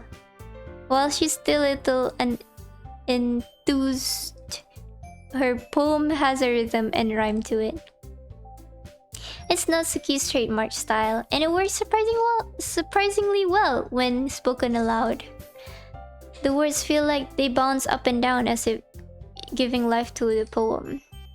Natsuki finishes and everyone applauds. She huffs back to her seat. That wasn't so bad, wasn't it? Easy for you to say. You better not make me do it again. Well... Do you at least feel prepared enough to recite a poem in front of other people? I mean, doing it in front of other people will be way easier. I can put on whatever face I want for other people. But when it's just my friends, it's just embarrassing. That's a surprise, Natsuki. I think it would be the other way around for me. Well, that's just how it is, so... Well, I guess in that case, you won't have much to worry about for the festival. That said, I want to thank everyone for coming through. It might be hard, but I hope that you all have an idea of what it's like now. Make sure you pick a poem and get enough practice before festival, okay? I'll be making pamphlets, so let me know ahead of time what you'll be reciting. Jeez, I should probably find some other poem to recite instead. That's fine too. It doesn't have to be your own. I'm already pleasantly surprised that you're putting in all this effort for the club. It makes me really happy. Yeah, no problem. Okay, everyone. I think that's about it for today. I know the festival is coming up, but let's try to write poems for tomorrow as well. It's been working out really nicely so far, so I'd like to continue that. As for the festival, we'll finish planning tomorrow and then we'll have the weekend to prepare. Monday's the big day. I can't wait! I can't do this. I can't do this. Alright. I stand up. There's no way I'll be able to find the same enthusiasm as Sayori and Monica, but I'll do my best to get through it. If it's for the sake of the club and impressing Monica, then I'll have to do my best. Ready to go, Sayori? Yep. Look at you two, always going home together like that. It's kind of adorable, isn't it? Jeez, guys. Don't make such a big deal out of it. You must be a little nice though. It must be a little nice though. Well... how am I supposed to respond to that? It's okay, Nana. You don't have to say it. Whatever, let's go already. I'll walk home with Sayori once more. Even though it's only been few days, a lot of things have already changed. But today, Sayori is being a little quieter than usual on the way home. Excuse me. Again. My goodness. Hey, Sayori. Sorry, I was spacing out. No wonder. I was thinking about something from earlier. I like how we get to... Sayori fumbles with her words. So let's just say that one day Natsuki asked to walk home with you. Huh? What would you do? Yahoo! What kind of question is that? You're kind of putting me on the spot here. I will walk home with Sayori. I wanna go with Sayori. You really think I would ditch you for Natsuki? But... she's so cute and fun to be around. Jeez, I already see her in a club every day. Besides, you always seem to really like going home together. I wouldn't just ruin that for you. You're so silly, Nana. You think about me too much sometimes. Natsuki would deserve it if she wanted it so.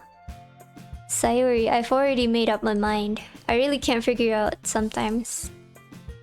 Sorry. Besides, what's the point in speculating something that's never going to happen? The conversation trails off.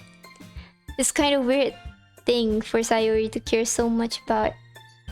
But I want to respect her and keep her happy too. Then again, the festival is only... I missed that part. I missed everything! Okay, we're gonna save it here and end it there. For everyone, stinky sillies. Love you guys. That was a great stream. That was my first time experiencing visual novels on stream. And this is my first ever gameplay of Doki Doki. And also thank you everyone for supporting and like following me. I missed like 2 of you guys, I think. I appreciate it a lot though. But I will have to end it there.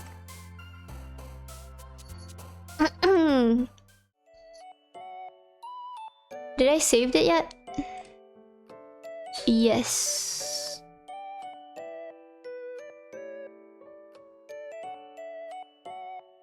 Alright. Okay, I closed the game already. My throat is dry. You did really great now. Thank you so much. I did my best. It was actually pretty fun to voice act. You know, be scuff. And not just usually... It's not something I usually do, so that was kind of fun. Hi. My throat is really dry right now. But I want to do it again soon. Although I can't continue Doki Doki anytime this week, I think, probably. But I'll be having what do you call it? A hand cam. I'm gonna have a hand cam stream tomorrow. And I'll be doing like those Japanese candy kit thing where you mix up water and candy together and become like different type of candies, those things, you know.